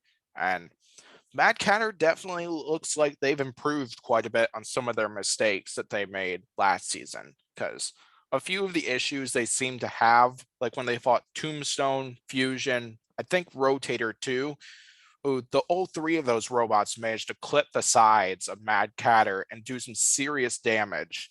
And one thing Mad Catter clearly did to improve was they extended those sides a bit, giving their sides a bit more protection, which should be very helpful for Mad Catter this season. Mad Catter is another one where they definitely had a much stronger season last season compared to what they had in 2019. And I bet they're going to have another good season this time around. I'm probably going to predict 2-1 record rather than a 3-0, which even though that's not as good as their qualifying round, I think that's definitely enough for them to make the top 32, as Mad Catter is definitely capable of getting some very impressive victories, as their driver is terrific and stuff, even though basically their driver is absolutely terrific. And it's great to see Gassy Cat back and stuff, as yes, it was one of Malice's favorite moments. It was another great moment of mine too, when Malice got stuck on its backside and Gassy Cat was spitting flames at Malice, and it was super cool. Yeah. I'm predicting Mad Catter will definitely make the top 32 again this season. I'm predicting they're going to go further. Like, I'm predicting top 16 or top 8 for Mad Catter this season, which I think they're very much capable of doing.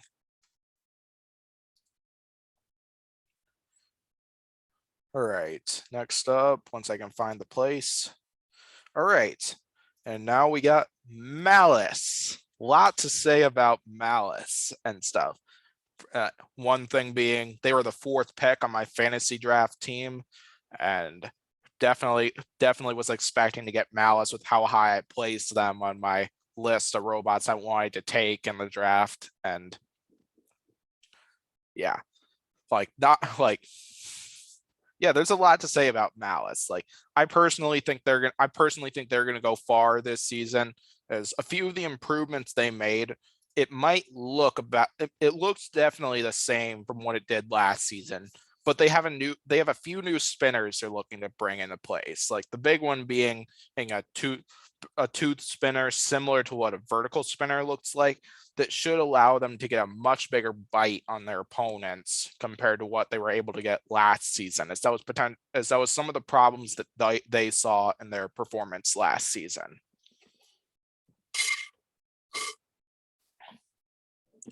Yeah, Malice is definitely one where I predict they're gonna go. I predict they're gonna go 2-1 once again, as they got a terrific driver in that robot. They got a very durable machine, and for the most part, it's been pretty reliable, even though they have lost their weapon a few times. Yeah, my big concern is primarily overhead spinners and stuff, as I am predicting they're going to draw Scorpios this season, as I feel like they might pair those two up for this one, and overhead spinners have been a problem for Malice, and as we saw Shatter get through their weapon area, Huge got through their got to their weapon area as well, and so on. And I think that's definitely another big vulnerability in Malice this season. But yeah, definitely, like, this doesn't relate to this upcoming season, but if you're looking to start a swag collection, as I've shown off a lot of my swag throughout the podcast, go to Malice, as Malice is a great robot to go to if you're looking for swag, and they never disappoint. Bunny will never disappoint and stuff. You can trust me on that. Take my word on it. Including, I've got a few parts over here that I recently acquired, heard from them. I'm not planning on showing them off now. I'm probably going to wait until an actual podcast to do that. And they're not parts from like this upcoming season or anything like that. Well, one of them technically is, but yeah. Well, yeah.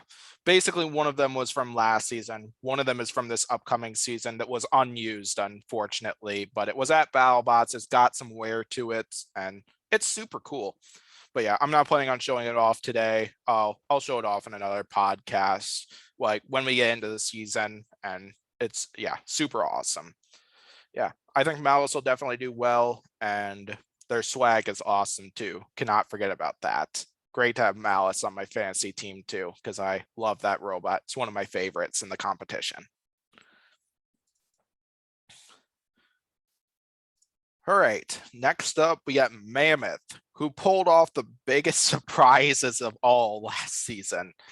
Now, let's see. They took out Huge to start off the season, which I did not expect to see happen. They took out Copperhead as well, the 3 seed in the top 32, even though I technically did disagree with that decision. So I thought Copperhead should have been the one to win that fight. And I wasn't mad about it one bit, as I could definitely see why the judges chose Mammoth for that win. But yeah, Mammoth definitely looks like the lifter definitely looks bigger and stronger, which will definitely be something that's very nice, since one problem Mammoth had with its lifter was that, like, even though it did get a flip or two on Deadlift and SME, like when it fought Huge, for example, whenever they tried to get a lift on Huge, they did a flip themselves up in the air. Like, Huge is a little too heavy for their lifter, and it caused them to go flying instead. Which I imagine that's probably a big sign change to help support that. So that way they could get a few big lifts on their opponents, like if they happen to draw Huge once again, which I could definitely see that happening. Yeah. Mammoth, I'm probably going to predict a 1-2 record, but I'm prepared to be surprised once again from them, because if there's a robot who wins the award for the most surprises in a single season, Mammoth would definitely win that award, no doubt. And yeah, I'm still going to predict 1-2, because one big concern that Mammoth definitely has once again for this season, which is kind of inevitable with the design they choose to go with, which it's so fun, by the way. Basically their structure, because that's a big weakness that several robots have exposed. Like let's see, Uppercut exposed that in 2019, Hypershock and SME in 2020. Like, simply if they break one of those poles right on Mammoth, the whole system could collapse and stuff. We've seen that happen multiple times, and I'm betting we could see that happen once again if Mammoth isn't too careful with their opponents, because I imagine Mammoth is going to get a few big opponents once again. All right, let's go ahead and get on to another one, where we got the other bot from Brazil returning this season. We have Minotaur, who took last season off because of the pandemic and because I think some of the big team members weren't going to be showing up there, and including there is one teammate who didn't show up, and that is their usual captain, Marco, who I don't remember the reason, but he's not going to be there this season. Including I'm personally would say a little lucky that Freitas is able to be there, because I heard he had a few relatives pass away due to COVID, and this happened right before Battlebots, the new season, started up. And he's gone through a lot lately. Like, honestly, Minotaur is probably my robot to win it all, because that drum spinner looks fierce. Freitas's driving abilities are terrific. And let's not forget, like, everything he's gone through lately. Like, wow, he has been through a lot over the past few months and stuff. And yeah, I think there's a lot of hype for Minotaur this season. Like, I had the second pick of the entire draft and my fantasy draft thing, and I drafted Minotaur with that because I'm that hyped for Minotaur, because they came in with a drum spinner with much larger reach. And even though it took a little bit for them to configure it perfectly and stuff, once they did get it configured, it shredded apart several opponents. Yeah, it's like Endgame, Shatter, Cobalt, Hydra, even Death Roll until their drum spinner failed and stuff. Like, I definitely bet we're going to see some big stuff out of Minotaur this season. Like, I'm going to predict a solid 3-0 for their regular season, and I bet they're going to make the top 3 too, and I'm betting they go all the way this season. Like, if I had to pick between one of the two bots of Brazil, because I predicted at the beginning of this, because I predicted earlier here, I mentioned this, that I think Brazil is going to take it this season. And that's a big hot take of mine, one that I think is more likely to come to reality compared to some of my other hot takes. It's if you're watching this and you're in that Fantasy League Discord server, you probably know some of my hot takes and how stupid some of them are going to make me look. But if you really want to know what some of those are, just put it in the comments section or something, and I will happily share that out, even if I end up getting humiliated for it or something like that, because you know me, I like to be risky sometimes, both with video games and with predictions and stuff. Because I did predict Perfect Phoenix to take out Endgame last season, and of course we saw Endgame win the whole thing, and stuff like that. But either way, though, I think Minotaur is going to go 3-0 in the qualifiers and take out some big opponents in the process, get a really high seed, and I bet Minotaur wins it all. That's going to be my prediction and stuff for Minotaur. And I'm super hyped to see this robot back. It was too bad we didn't get to see it in 2020, and it's great that we get that Minotaur's back for this season. All right, next up, we got one returning who we haven't seen since the 2018 season. We have Overhaul, another control bot, grappler, and stuff. And Overhaul looks pretty nice for this season. Like, I'm not sure exactly how well it's going to do overall, but it still looks pretty nice. Like, definitely has quite a bit of push power there, looking at that front and stuff. The wedgelets look very low to the ground. That grappler looks like it would have a nasty bite to it. But I definitely have some concerns involving Overhaul here, because I don't know how well they're going to be able to take hits from horizontal spinners, for example. Even though they do have some armor there to protect that head, because when Valkyrie beheaded Overhaul in 2018 in an untelevised fight, and it looks like they got a bit more protection for stuff like that. But yeah, nonetheless, I am a bit concerned about how well Overhaul is going to be able to take hits from spinners this season compared to previous seasons, because we saw them get paired up with like Sawboys, Warhawk, and Witch Doctor, and Witch Doctor and Sawboys finished off Overhaul within like a minute and stuff. I don't know the exact amount of time for each one of them, but they took a quick knockout. And then against Warhawk, they lost drive pretty early in the fight, and didn't lose the fight completely because of that, but still. But nonetheless, Overhaul will still be a major control bot. I honestly really want to see Overhaul and Defender fight, even though I think that would be a boring fight. It'd be fun to see two grapplers like that go head to head and see one of them just lift the crap out of the other one, similar to how Overhaul just lifted Chomp up the way it did, which by the way was such an entertaining fight. My favorite Overhaul fight of all time was when they were doing all that stuff to Chomp. And yeah, I'm probably gonna predict 1 and 2 for Overhaul. I feel like they're gonna get a non-spinner whom I think they'll win against.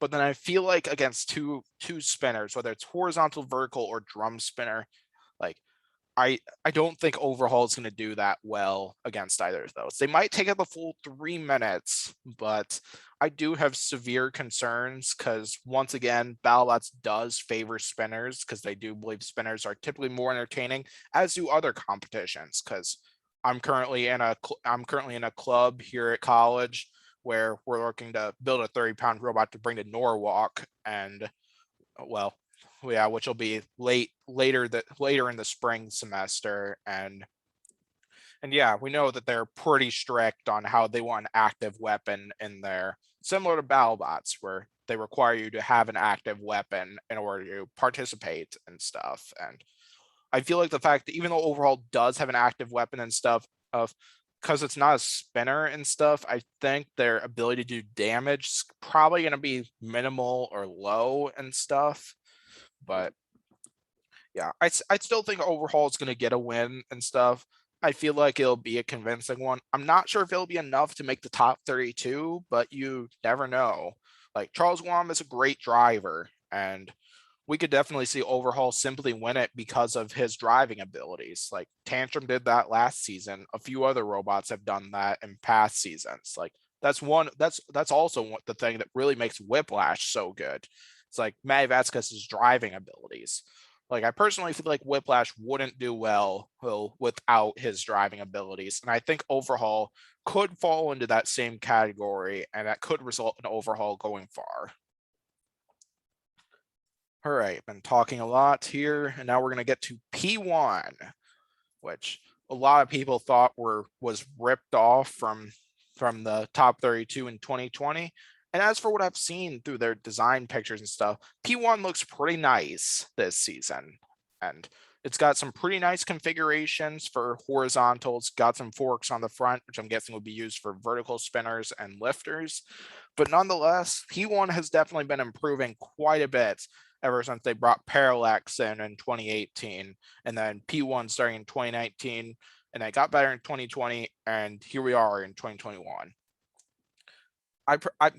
I'm definitely predicting that they're going to draw Hypershock this season at some point and stuff, probably in the qualifiers. There's just because I'm kind of thinking of like the Duck and Bombshell controversy from 2018, how they paired up those two for their first fights in 2019. That might be the case here. I definitely see that matchup happening. I'm not sure who I would predict to win, as I would need to think about that for a little bit, but nonetheless, I'm predicting P1 will go 2-1. I bet they make the top 32. I'm going to predict top 16 as well. Yeah, P1's definitely a great robot, definitely going to be one to watch this season, and cannot wait to see it once again. All right, next up, we got Pain Train, who came in as a last-minute build last season. Didn't do too hot, but did get a victory against Smee last season that some people did think was controversial. And yeah, P1 definitely looks like they've made some internal changes. I hope they change the drivetrain system up from what happened last season, because they were really struggling to drive straight. And yeah, you kind of get the idea there. But yeah, Pain Train looks like that drum spinner also has a bit more bite to it, but I'm not exactly convinced that it'll do well quite yet. Like there's definitely been a lot more confidence within other Battlebots fans that I know of, but it's not there for me quite yet. And Yeah, which that could easily change because we could see them win their first fight in absolutely devastating fashion. That would change this decision completely and stuff. As of right now, I'm probably going to say 1 and 2 for Pain Train. I think they're going to get a decent victory, and then two either meh or pretty good losses and stuff. I don't know exactly if that will happen or something like that because Pain Train is definitely a great team and stuff. They got a great bot here. It's definitely got the potential to do well if it performs well. All right, up next, Perfect Phoenix, in which Tyler definitely made a rookie story in Battlebots for himself, going 2-1, making the top 32 before dropping out to Endgame, and then losing the first round of the Son of Waiati bounty to Big Dill. But yeah, if you don't know Tyler well, or if you haven't seen any of my other podcasts, you'd know that Tyler is like a legend in lighter classes. Like he is an outstanding driver and he has done so well in other competitions. What I'm very curious about, because we found out that Perfect Phoenix was actually very underweight last season. It was like in the 210 to 220 pound range, something like that. I don't remember the exact amount. Feel free to put something in the comments if that is false and stuff, as I don't like to be misleading. And again, y'all know that and stuff. So, but yeah, I'm curious if Perfect Phoenix accounted for that weight in the main robot, or if they did what Tyler was thinking about. Because where I found out that he was really underweight was in one of Witch Doctor's videos over last season, where Tyler gave a speech on his robot and stuff in there, and he mentioned that there's a possibility that he might bring one of his lighter designs and into Battlebots as like a mini bot. Well, it's also possible, since we don't see a mini bot on here, that it's possible that they might have accounted that weight into the main robot, whether that's like the reliability, a stronger bar spinner, whatever it is. Yeah. What's really unfortunate though, like this doesn't really have to do with this. It doesn't really have to do with my predictions exactly, but in the Fantasy League, I think most of the drafts so far, like Perfect Phoenix has actually been one of the free agents that you're allowed to switch a robot for whenever you choose. And I'm a little surprised about that because I personally think Perfect Phoenix is going to do well this season. And once again, I'm predicting a 2-1 record from them. I'm going to predict top 16 for Perfect Phoenix this season, as I have with tons of other robots. As I see Tyler I see Tyler doing well once again, showcasing his driving abilities. He's probably going to get a few big opponents once again, and I kind of wonder when we're going to get Tombstone and Perfect Phoenix. It's the rookie against the master, and yeah, you get the idea. Yeah. All right, let's get to the next one, where we got Rampage. Rampage is a robot where we didn't ever get to really see a televised battle of it in the main competition, where they took a controversial loss to Black Widow, and then they took a loss to Fusion and the Bounties. Yeah, Rampage is one where I hope we get to see more out of it. Like even though that loss was controversial and was a disappointment, I was really hoping we'd get to see that robot. And I hope we get to see a televised match out of that, because Rampage looks pretty fierce this season. And yeah, it's looking at that thing. The front is a bit different from what it was last season. It looks like their sides are a little more protected from attacks like what Fusion delivered on them last season. And yeah, you kind of get the idea there. And yeah, cannot wait to see this thing in action. So as for my predictions on this thing, like I'm not confident with Rampage once again, and just like some other robots, just because we haven't really seen a televised fight or really a big fight out of Rampage.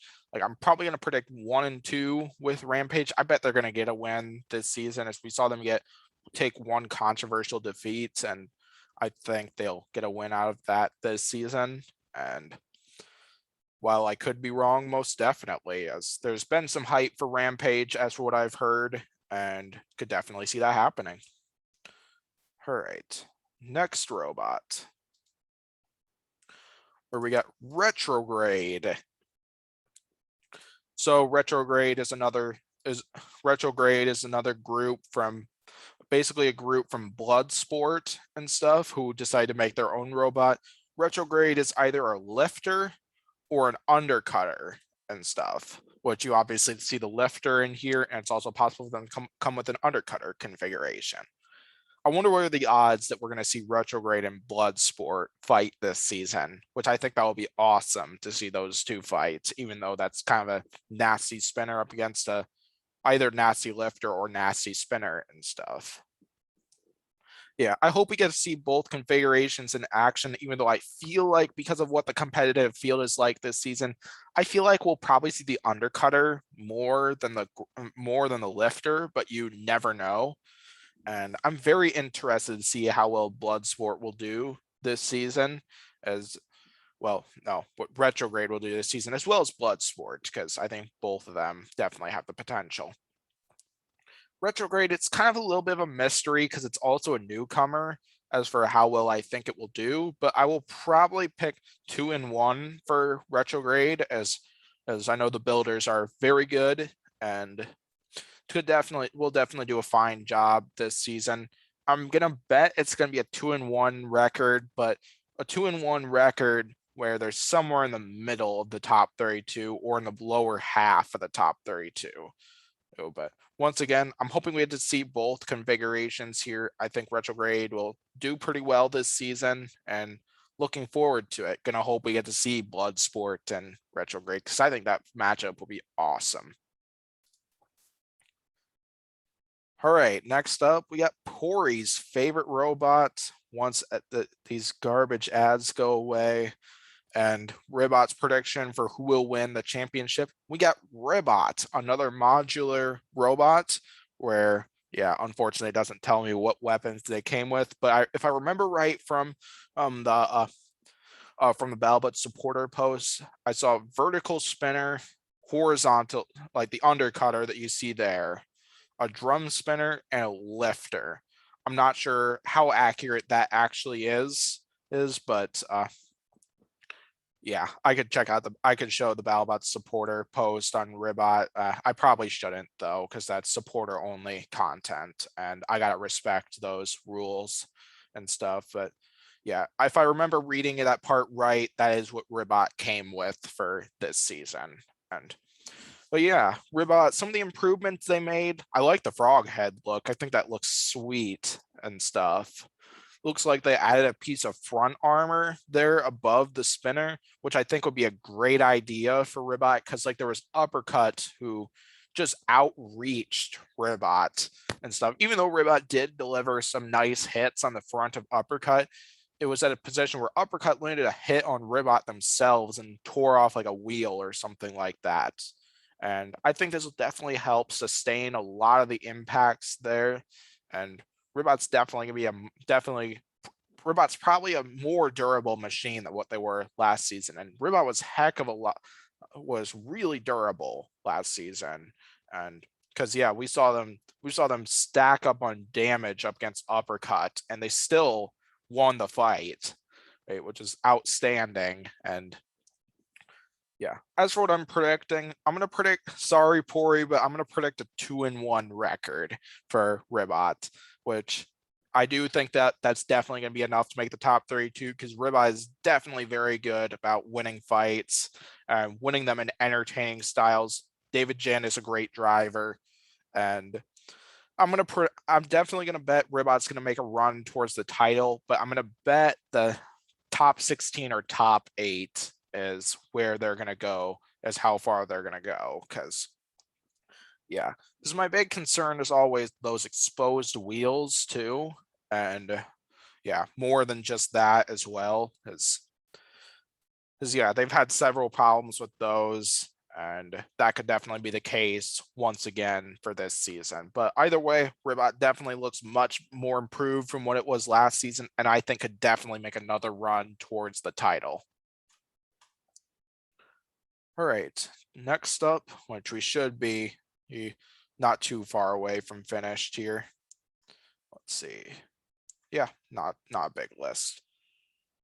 All right, next up we got Riptide, another newcomer here. We got an egg beater drum spinner here, and we got those forks up front, which I'm not sure exactly the purpose of those too much. Like I want to say they might be lifting forks, but seeing the position of these, if you see where I can't tell, I don't know if you can see where my mouse is pointing and stuff.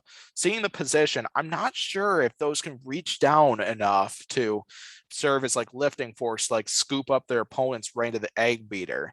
But the other thing, which I'm pretty sure that's a big thing that they are there for, is to self-right and stuff, which will be a very nice touch in case they go up against like a flipper or a vertical spinner that could potentially flip them over. So as for how well I think Riptide will do, I'm probably going to say 1 and 2 because I'm not sure how well that robot would do against a vertical spinner. And there's a lot of vertical spinners in the competition this season. And I think that could be a huge concern for Riptide this season. But still, I'm definitely looking forward to seeing Riptide. Could definitely see a major surprise happen. And let's go ahead and get to another robot.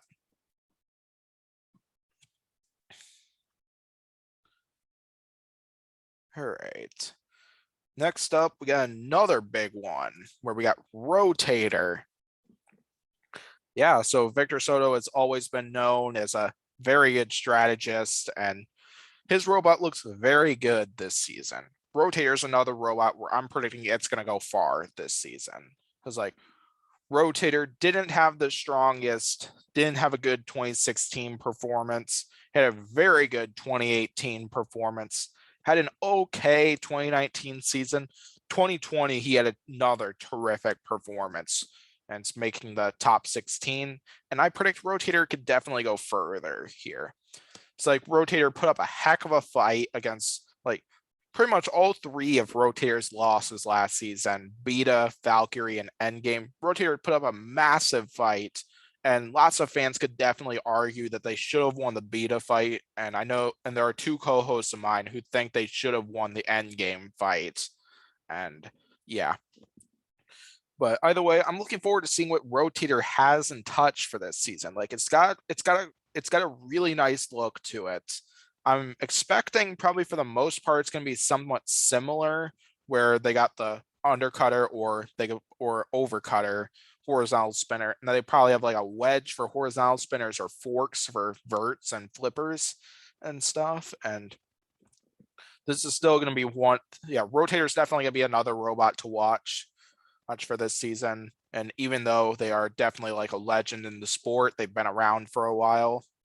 I'm going to predict 2-1 for Rotator this season. 2 very good wins and a very good loss too. And I'm predicting Rotator makes the top 8 this season, or potentially goes even further. So yeah, I think Rotator's got a lot of potential. All right, and then we got my 6th round pick in the fantasy draft. We got Rusty. Literally, I had the option between choosing, let's see, there was Rusty, Switchback, Rampage, Ghost Raptor, and who was the last one? I don't remember who the last one was, but yeah, I decided to pick Rusty with my last pick. Like, Rusty looks adorable this season as it did last time around. Like, I personally, including they really seem to go more towards a hammer, like an actual hammer rather than a drill.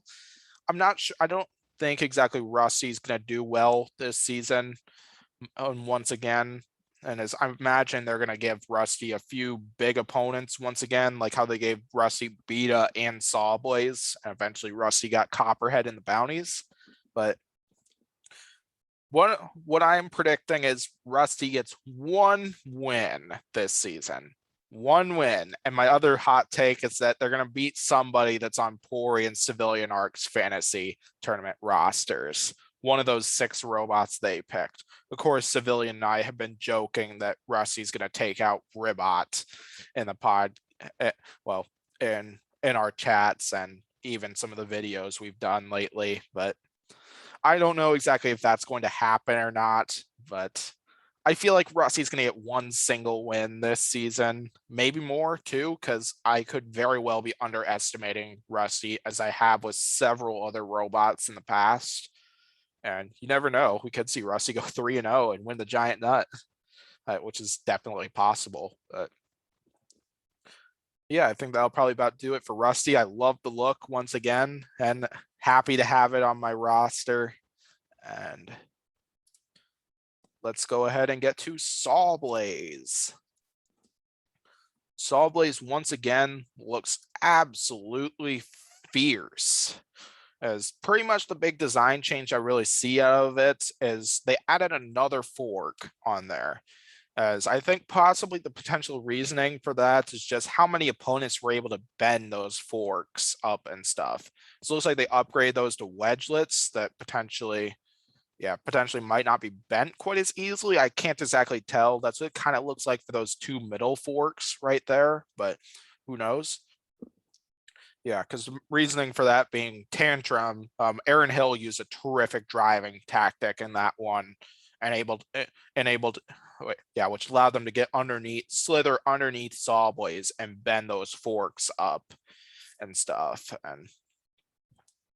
And yeah, Sawblaze definitely looks just as fierce, even more fierce than how it has in the past few seasons. And I'm predicting Sawblaze is going to make another major run for the title. I'm going to predict 2-1 in the qualifiers. I imagine they're going to get 3 big opponents for it and win 2 out of 3 of those. And what I'm really actually hoping to see is a rematch of Tombstone and stuff after how well Sawblaze performed against Tombstone the first time, even though that did end up in a loss and stuff. But yeah, you get the idea.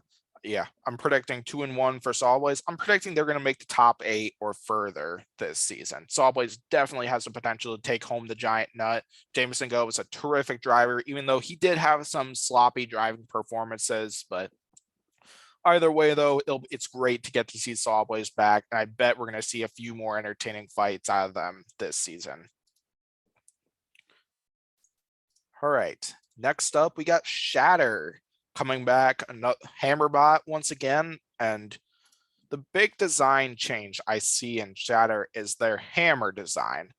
I'm not sure whether they have multiple hammer configurations that includes one of those being that type of a hammer and one of them being the original type, but this is just my opinion, but I'm not a big fan of that type of hammer. Kind of reminds me of Overkill from the Comedy Central era, even though Overkill is much different. Like their knife is nowhere near the shape of like that thing, but I'm not exactly have too much hype for that type. I'm not very hyped for that type of hammer, but you never know what could happen because Adam Wrigley does a terrific job. He built an amazing hammer bot, and I expect Shatter will still be able to do some major damage. I could see why they created something like that because like against Endgame and Malice, they lost the head to their hammer and simply had the arm of their hammer to swing at their opponents. And with a design like that, Shatter will still be able to land some hits on their opponents, and potentially those spikes or curved edges right on the front there, right on the front of the hammer, might still be able to cause some damage and dent up the top and potentially get them a few damage points and stuff. But yeah, I'm probably going to predict 2-1 for Shatter because Adam Wrigley has done a terrific job running that robot and stuff. And I think that hammer could still cause a serious amount of damage no matter who they give Shatter. I do have concerns for if they were to go up against a vertical spinner once again, because I think there could be a similar result to what they had when Shatter fought Endgame. But yeah, Shatter is definitely going to be another one to watch as we watch them make the top 8 as I predicted. And so yeah, I did predict Shatter to make the top 8 and was accurate about that. But yeah, you get the idea. Let's go ahead and get to the next robot. Cannot wait to see Shatter back. All right, next up we got Scorpios with another great season, and where they got a few great wins, including taking out Tombstone and then winning the Ice Wave bounty to take home that cash prize. Hey, gotta love the Scorpios team and stuff. Bunch of great people. Cannot wait to see this robot back in action again. The big change that I see is the spinner on there. As it looks like they've kind of adapted into more of a hammer saw, but you could also count, say, overhead spinner too, as I wouldn't be surprised either way. And yeah, I'm predicting Scorpios goes 2-1 once again. And as I think Zach Lyle's driving ability and the power of that new spinner will lead them to a few great victories. And I'm going to predict they're going to make the top. I'm predicting they're not only going to make the top 32, but I bet they're going to go far further than what they did last season. We saw them fall in the top 32. I bet we'll see them win in a fight or two in the brackets. And yeah. All right, next up we got Slammo, which unfortunately they changed the spelling because I think I heard their sponsorship changed for Slammo this year and not sponsored exactly by Mobot. So I think that's what resulted in the spelling change here. But nonetheless, it's great to see Slammo back because who doesn't love a good suplex but by this robot?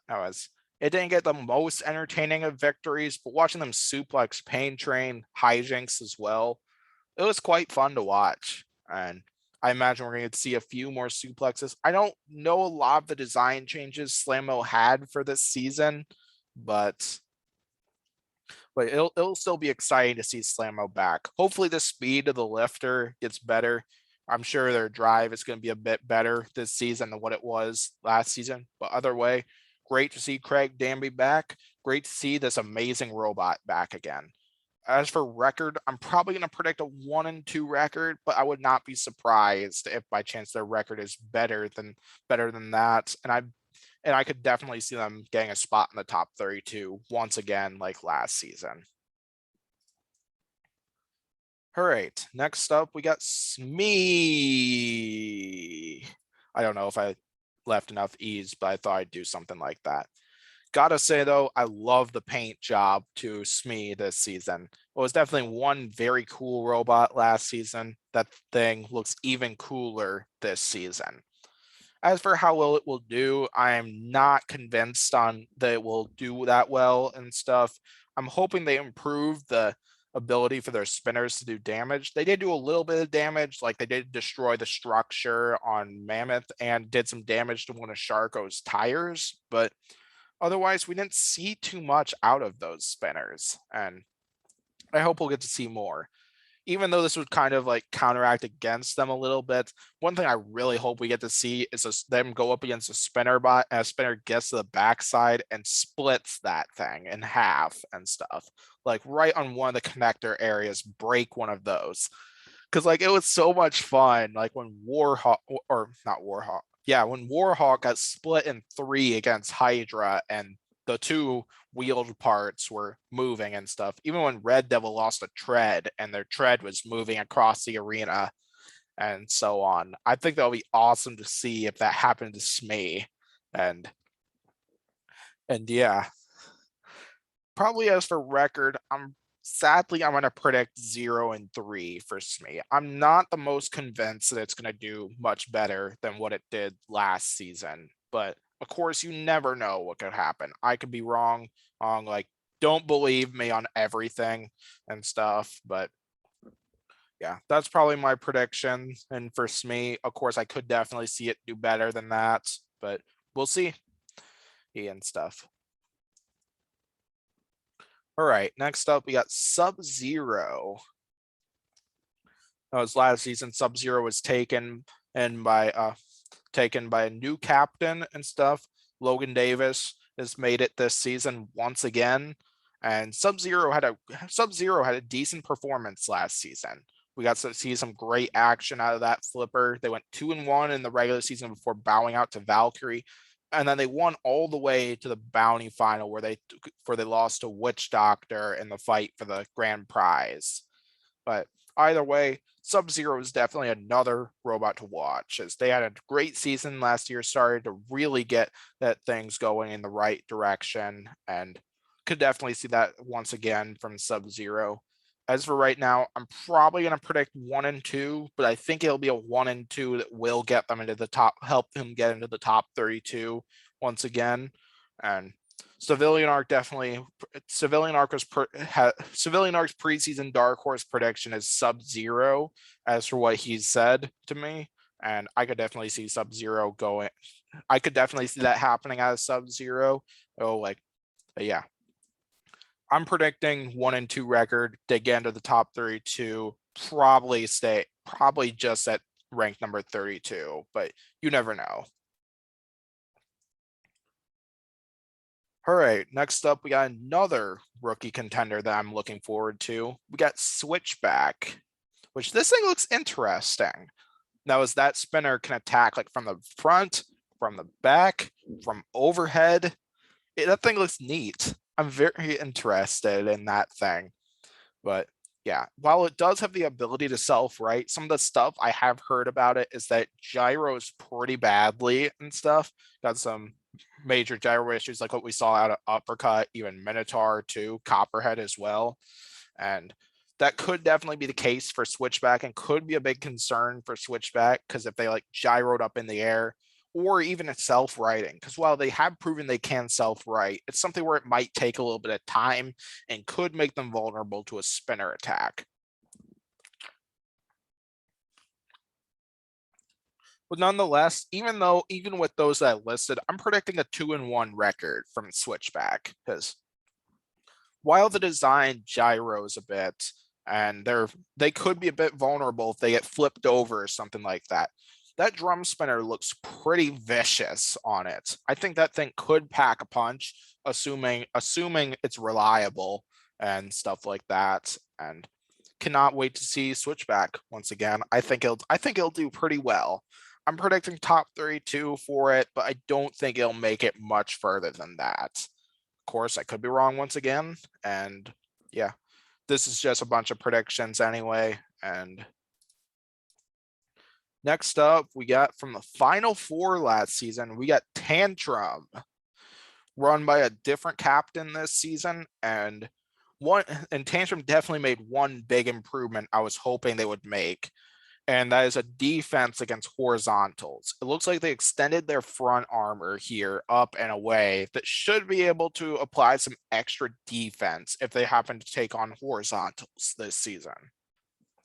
And yeah, one thing we did see last season was like when they fought Valkyrie, when they fought Fusion and Bloodsport, there was major damage that happened to their weapon because of those horizontal spinners hitting their weapon area. Because like Valkyrie destroyed the possibility of them being able to punch with their spinner. Their weapon stopped against Bloodsport, and their weapon got crooked against Fusion after they took hits from those horizontal spinners and stuff. But either way, Tantrum does look like a beast of a robot once again. But of course, the big concern I've got is that Aaron Hill isn't the one driving it this season compared to in previous seasons. And his driving ability is what made Tantrum super successful last season. Of course, so I imagine their new driver for this season is pretty good. So I still feel like Tantrum will make it pretty far. I bet they'll get a main event this season, as will several other robots. As I've heard there are quite a few robots who get main events this season. It's not like the same bunch that are in one or the other main event spots. And yeah, that'll definitely be a nice touch for this season. And yeah, cannot wait to see Tantrum back. As for predictions, I'm probably going to predict 2-1 record, as I still think Tantrum will definitely get the wins to make the top 32, but I don't think they'll go undefeated, as I feel like a vertical spinner could potentially be costly, but you never know, as Tantrum has defied the odds and took out some major contenders last season, and could definitely see something like that happening again. All right. Let's see, last 6. All right, next up, we got Tombstone, the big dog here. Tombstone's got some interesting design changes. As we see lots of holes in the top and stuff, and in the spinner too. Kind of makes me wonder, like, is that primarily for like weight saving or something like that? But either way, though, I feel like a lot of big improvements are kind of like more like in the internal area. Because I feel like the wheel they lost against Scorpios is primarily because of themselves, the damage they took against themselves, if you kind of get what that means and stuff.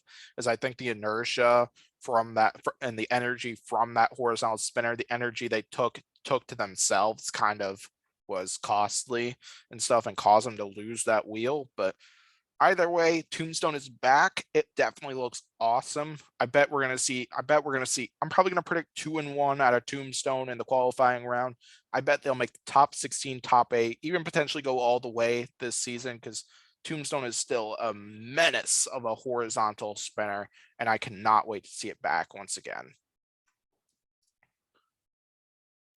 All right, next up we got Uppercut, where I actually happened to get a part from them from last season from their fight with Ribots, but I'm also gonna hold off on showing that off for today. I'll show that off in a podcast later, as I know Pori will want to be here for that one. Even though that's not the main reason, Pori would probably want to be here for that, because I imagine he'll want to rant about Ribots if I happen to show that off, just because that part is super sweet. And the amount of stuff Ribot did to that part was, yeah, is what makes it probably my most impressive part of the 9 I've got. But now about Uppercut here. Yeah, Uppercut overall looks about the same from what it did last season. As for the most part, looks like probably some internal changes once again. And yeah, Uppercut definitely looks like another fearsome vertical spinner, as it's got a powerful spinner to it that's got a huge punch to it. It spins up very quickly, and for the most part, the weapon is reliable.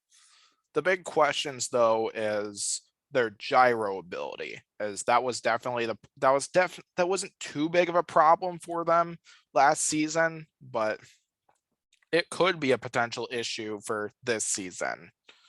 And that could be something Uppercut will want to watch here, and as we could see teams trying to take advantage of those gyro issues and use that to get underneath Uppercut in order to land a big shot on them. But either way, though, Uppercut still is a monster of a robot. I'm super hyped to see Uppercut back once again. I bet we're going to see a run from Uppercut here. I'm predicting top 8 for Uppercut and a 2-1 record in the qualifiers. All right, on to the next robot, where we got Valkyrie, whom I acquired my first Battlebot part from, which is from one of their 2018 seasons. I've shown that off a lot if you've seen my podcast.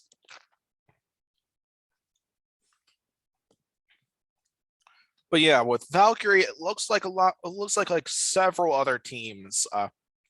Lots of their design changes for this season are in the internal area, which definitely makes sense for Valkyrie, because quite a few of their fights, they lost their weapon partway into the battle, or even early sometimes. It's like, I know Tantrum, that was the case. Both fights with Whiplash, and they lost drive against Sub-Zero, well, on one side, and that could definitely be a big concern for Valkyrie and could be reasons for some of their internal changes. But nonetheless, I'm looking forward to seeing Valkyrie back once again, as Valkyrie has provided us with some huge entertainment with that undercutter here, dished out some heavy damage to their opponents, and I'm betting we'll get to see that again.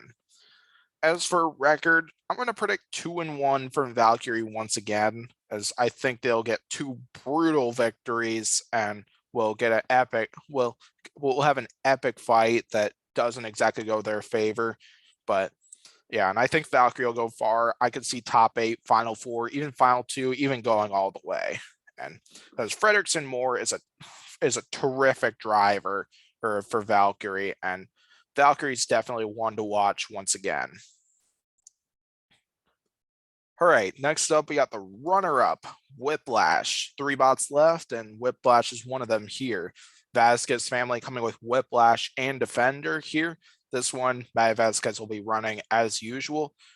overall, the big change I see from Whiplash are the front, those wedgelets right up front, and kind of like to scoop up their opponents right into the lifter or the vertical spinner. And I'm super hyped to see Whiplash back again, even though it did get even though it was the runner-up last season, and we could see the runner-up curse into action, which I'm not saying I believe in that or not, but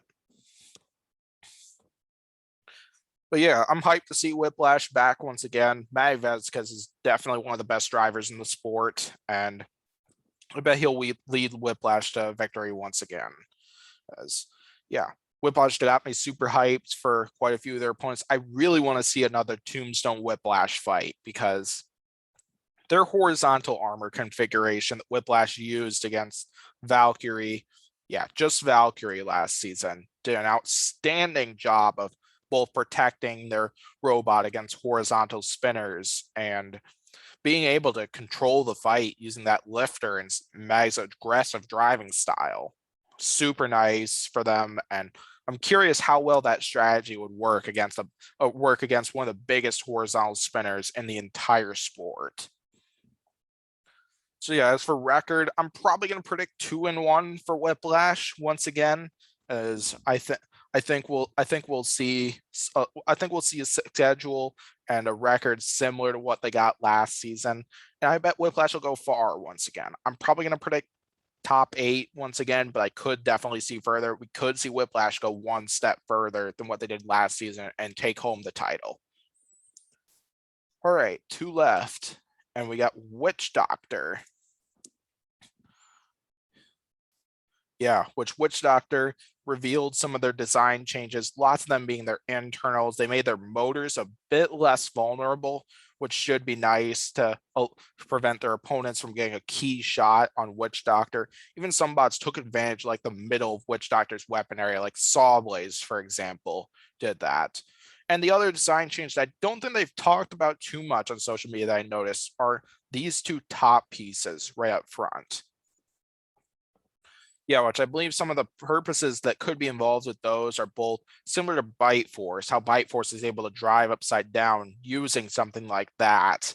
And I think Witch Doctor could potentially do the same. The other thing is the pulverizer could be another reason.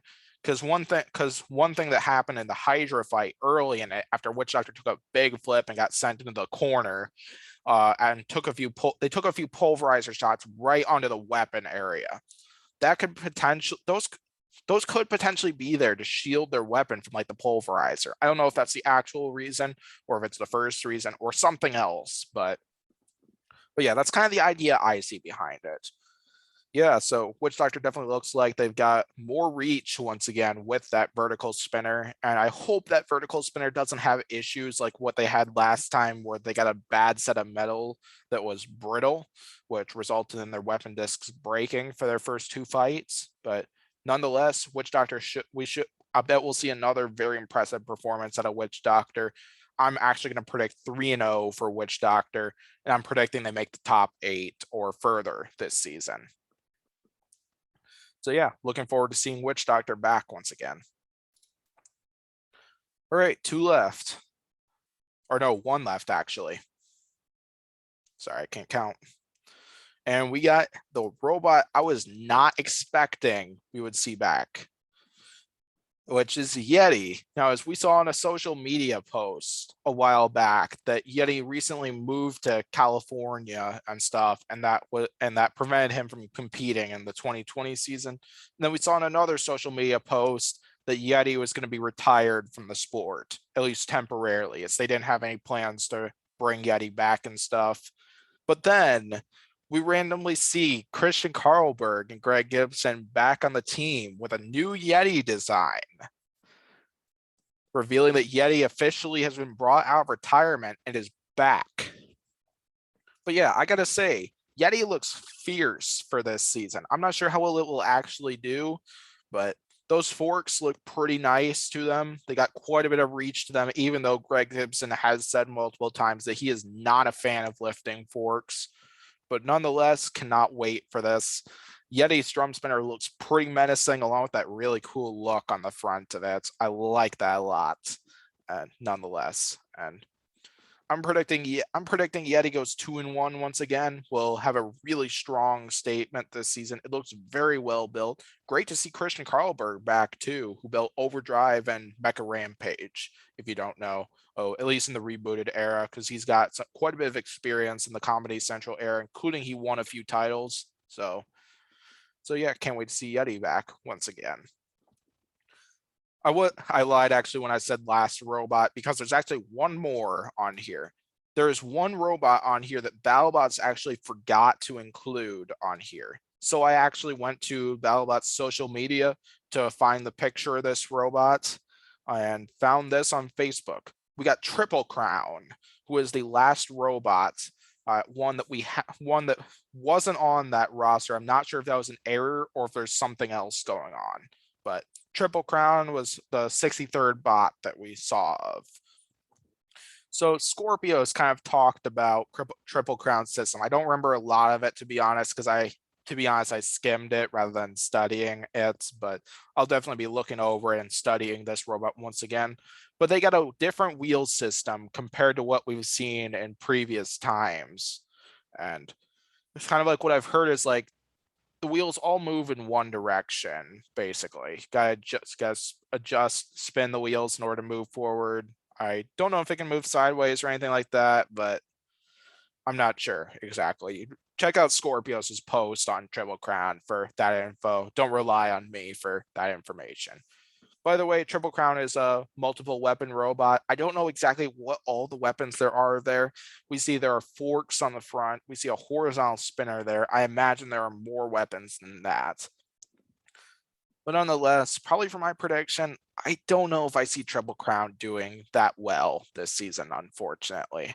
Like, I kind of see potentially a repeat of like Sidewinder, where we could see a few impressive fights from it. But then I could also see them getting shredded by like a vertical or horizontal spinner or overhead spinner and stuff, which could be a possible conflict and stuff.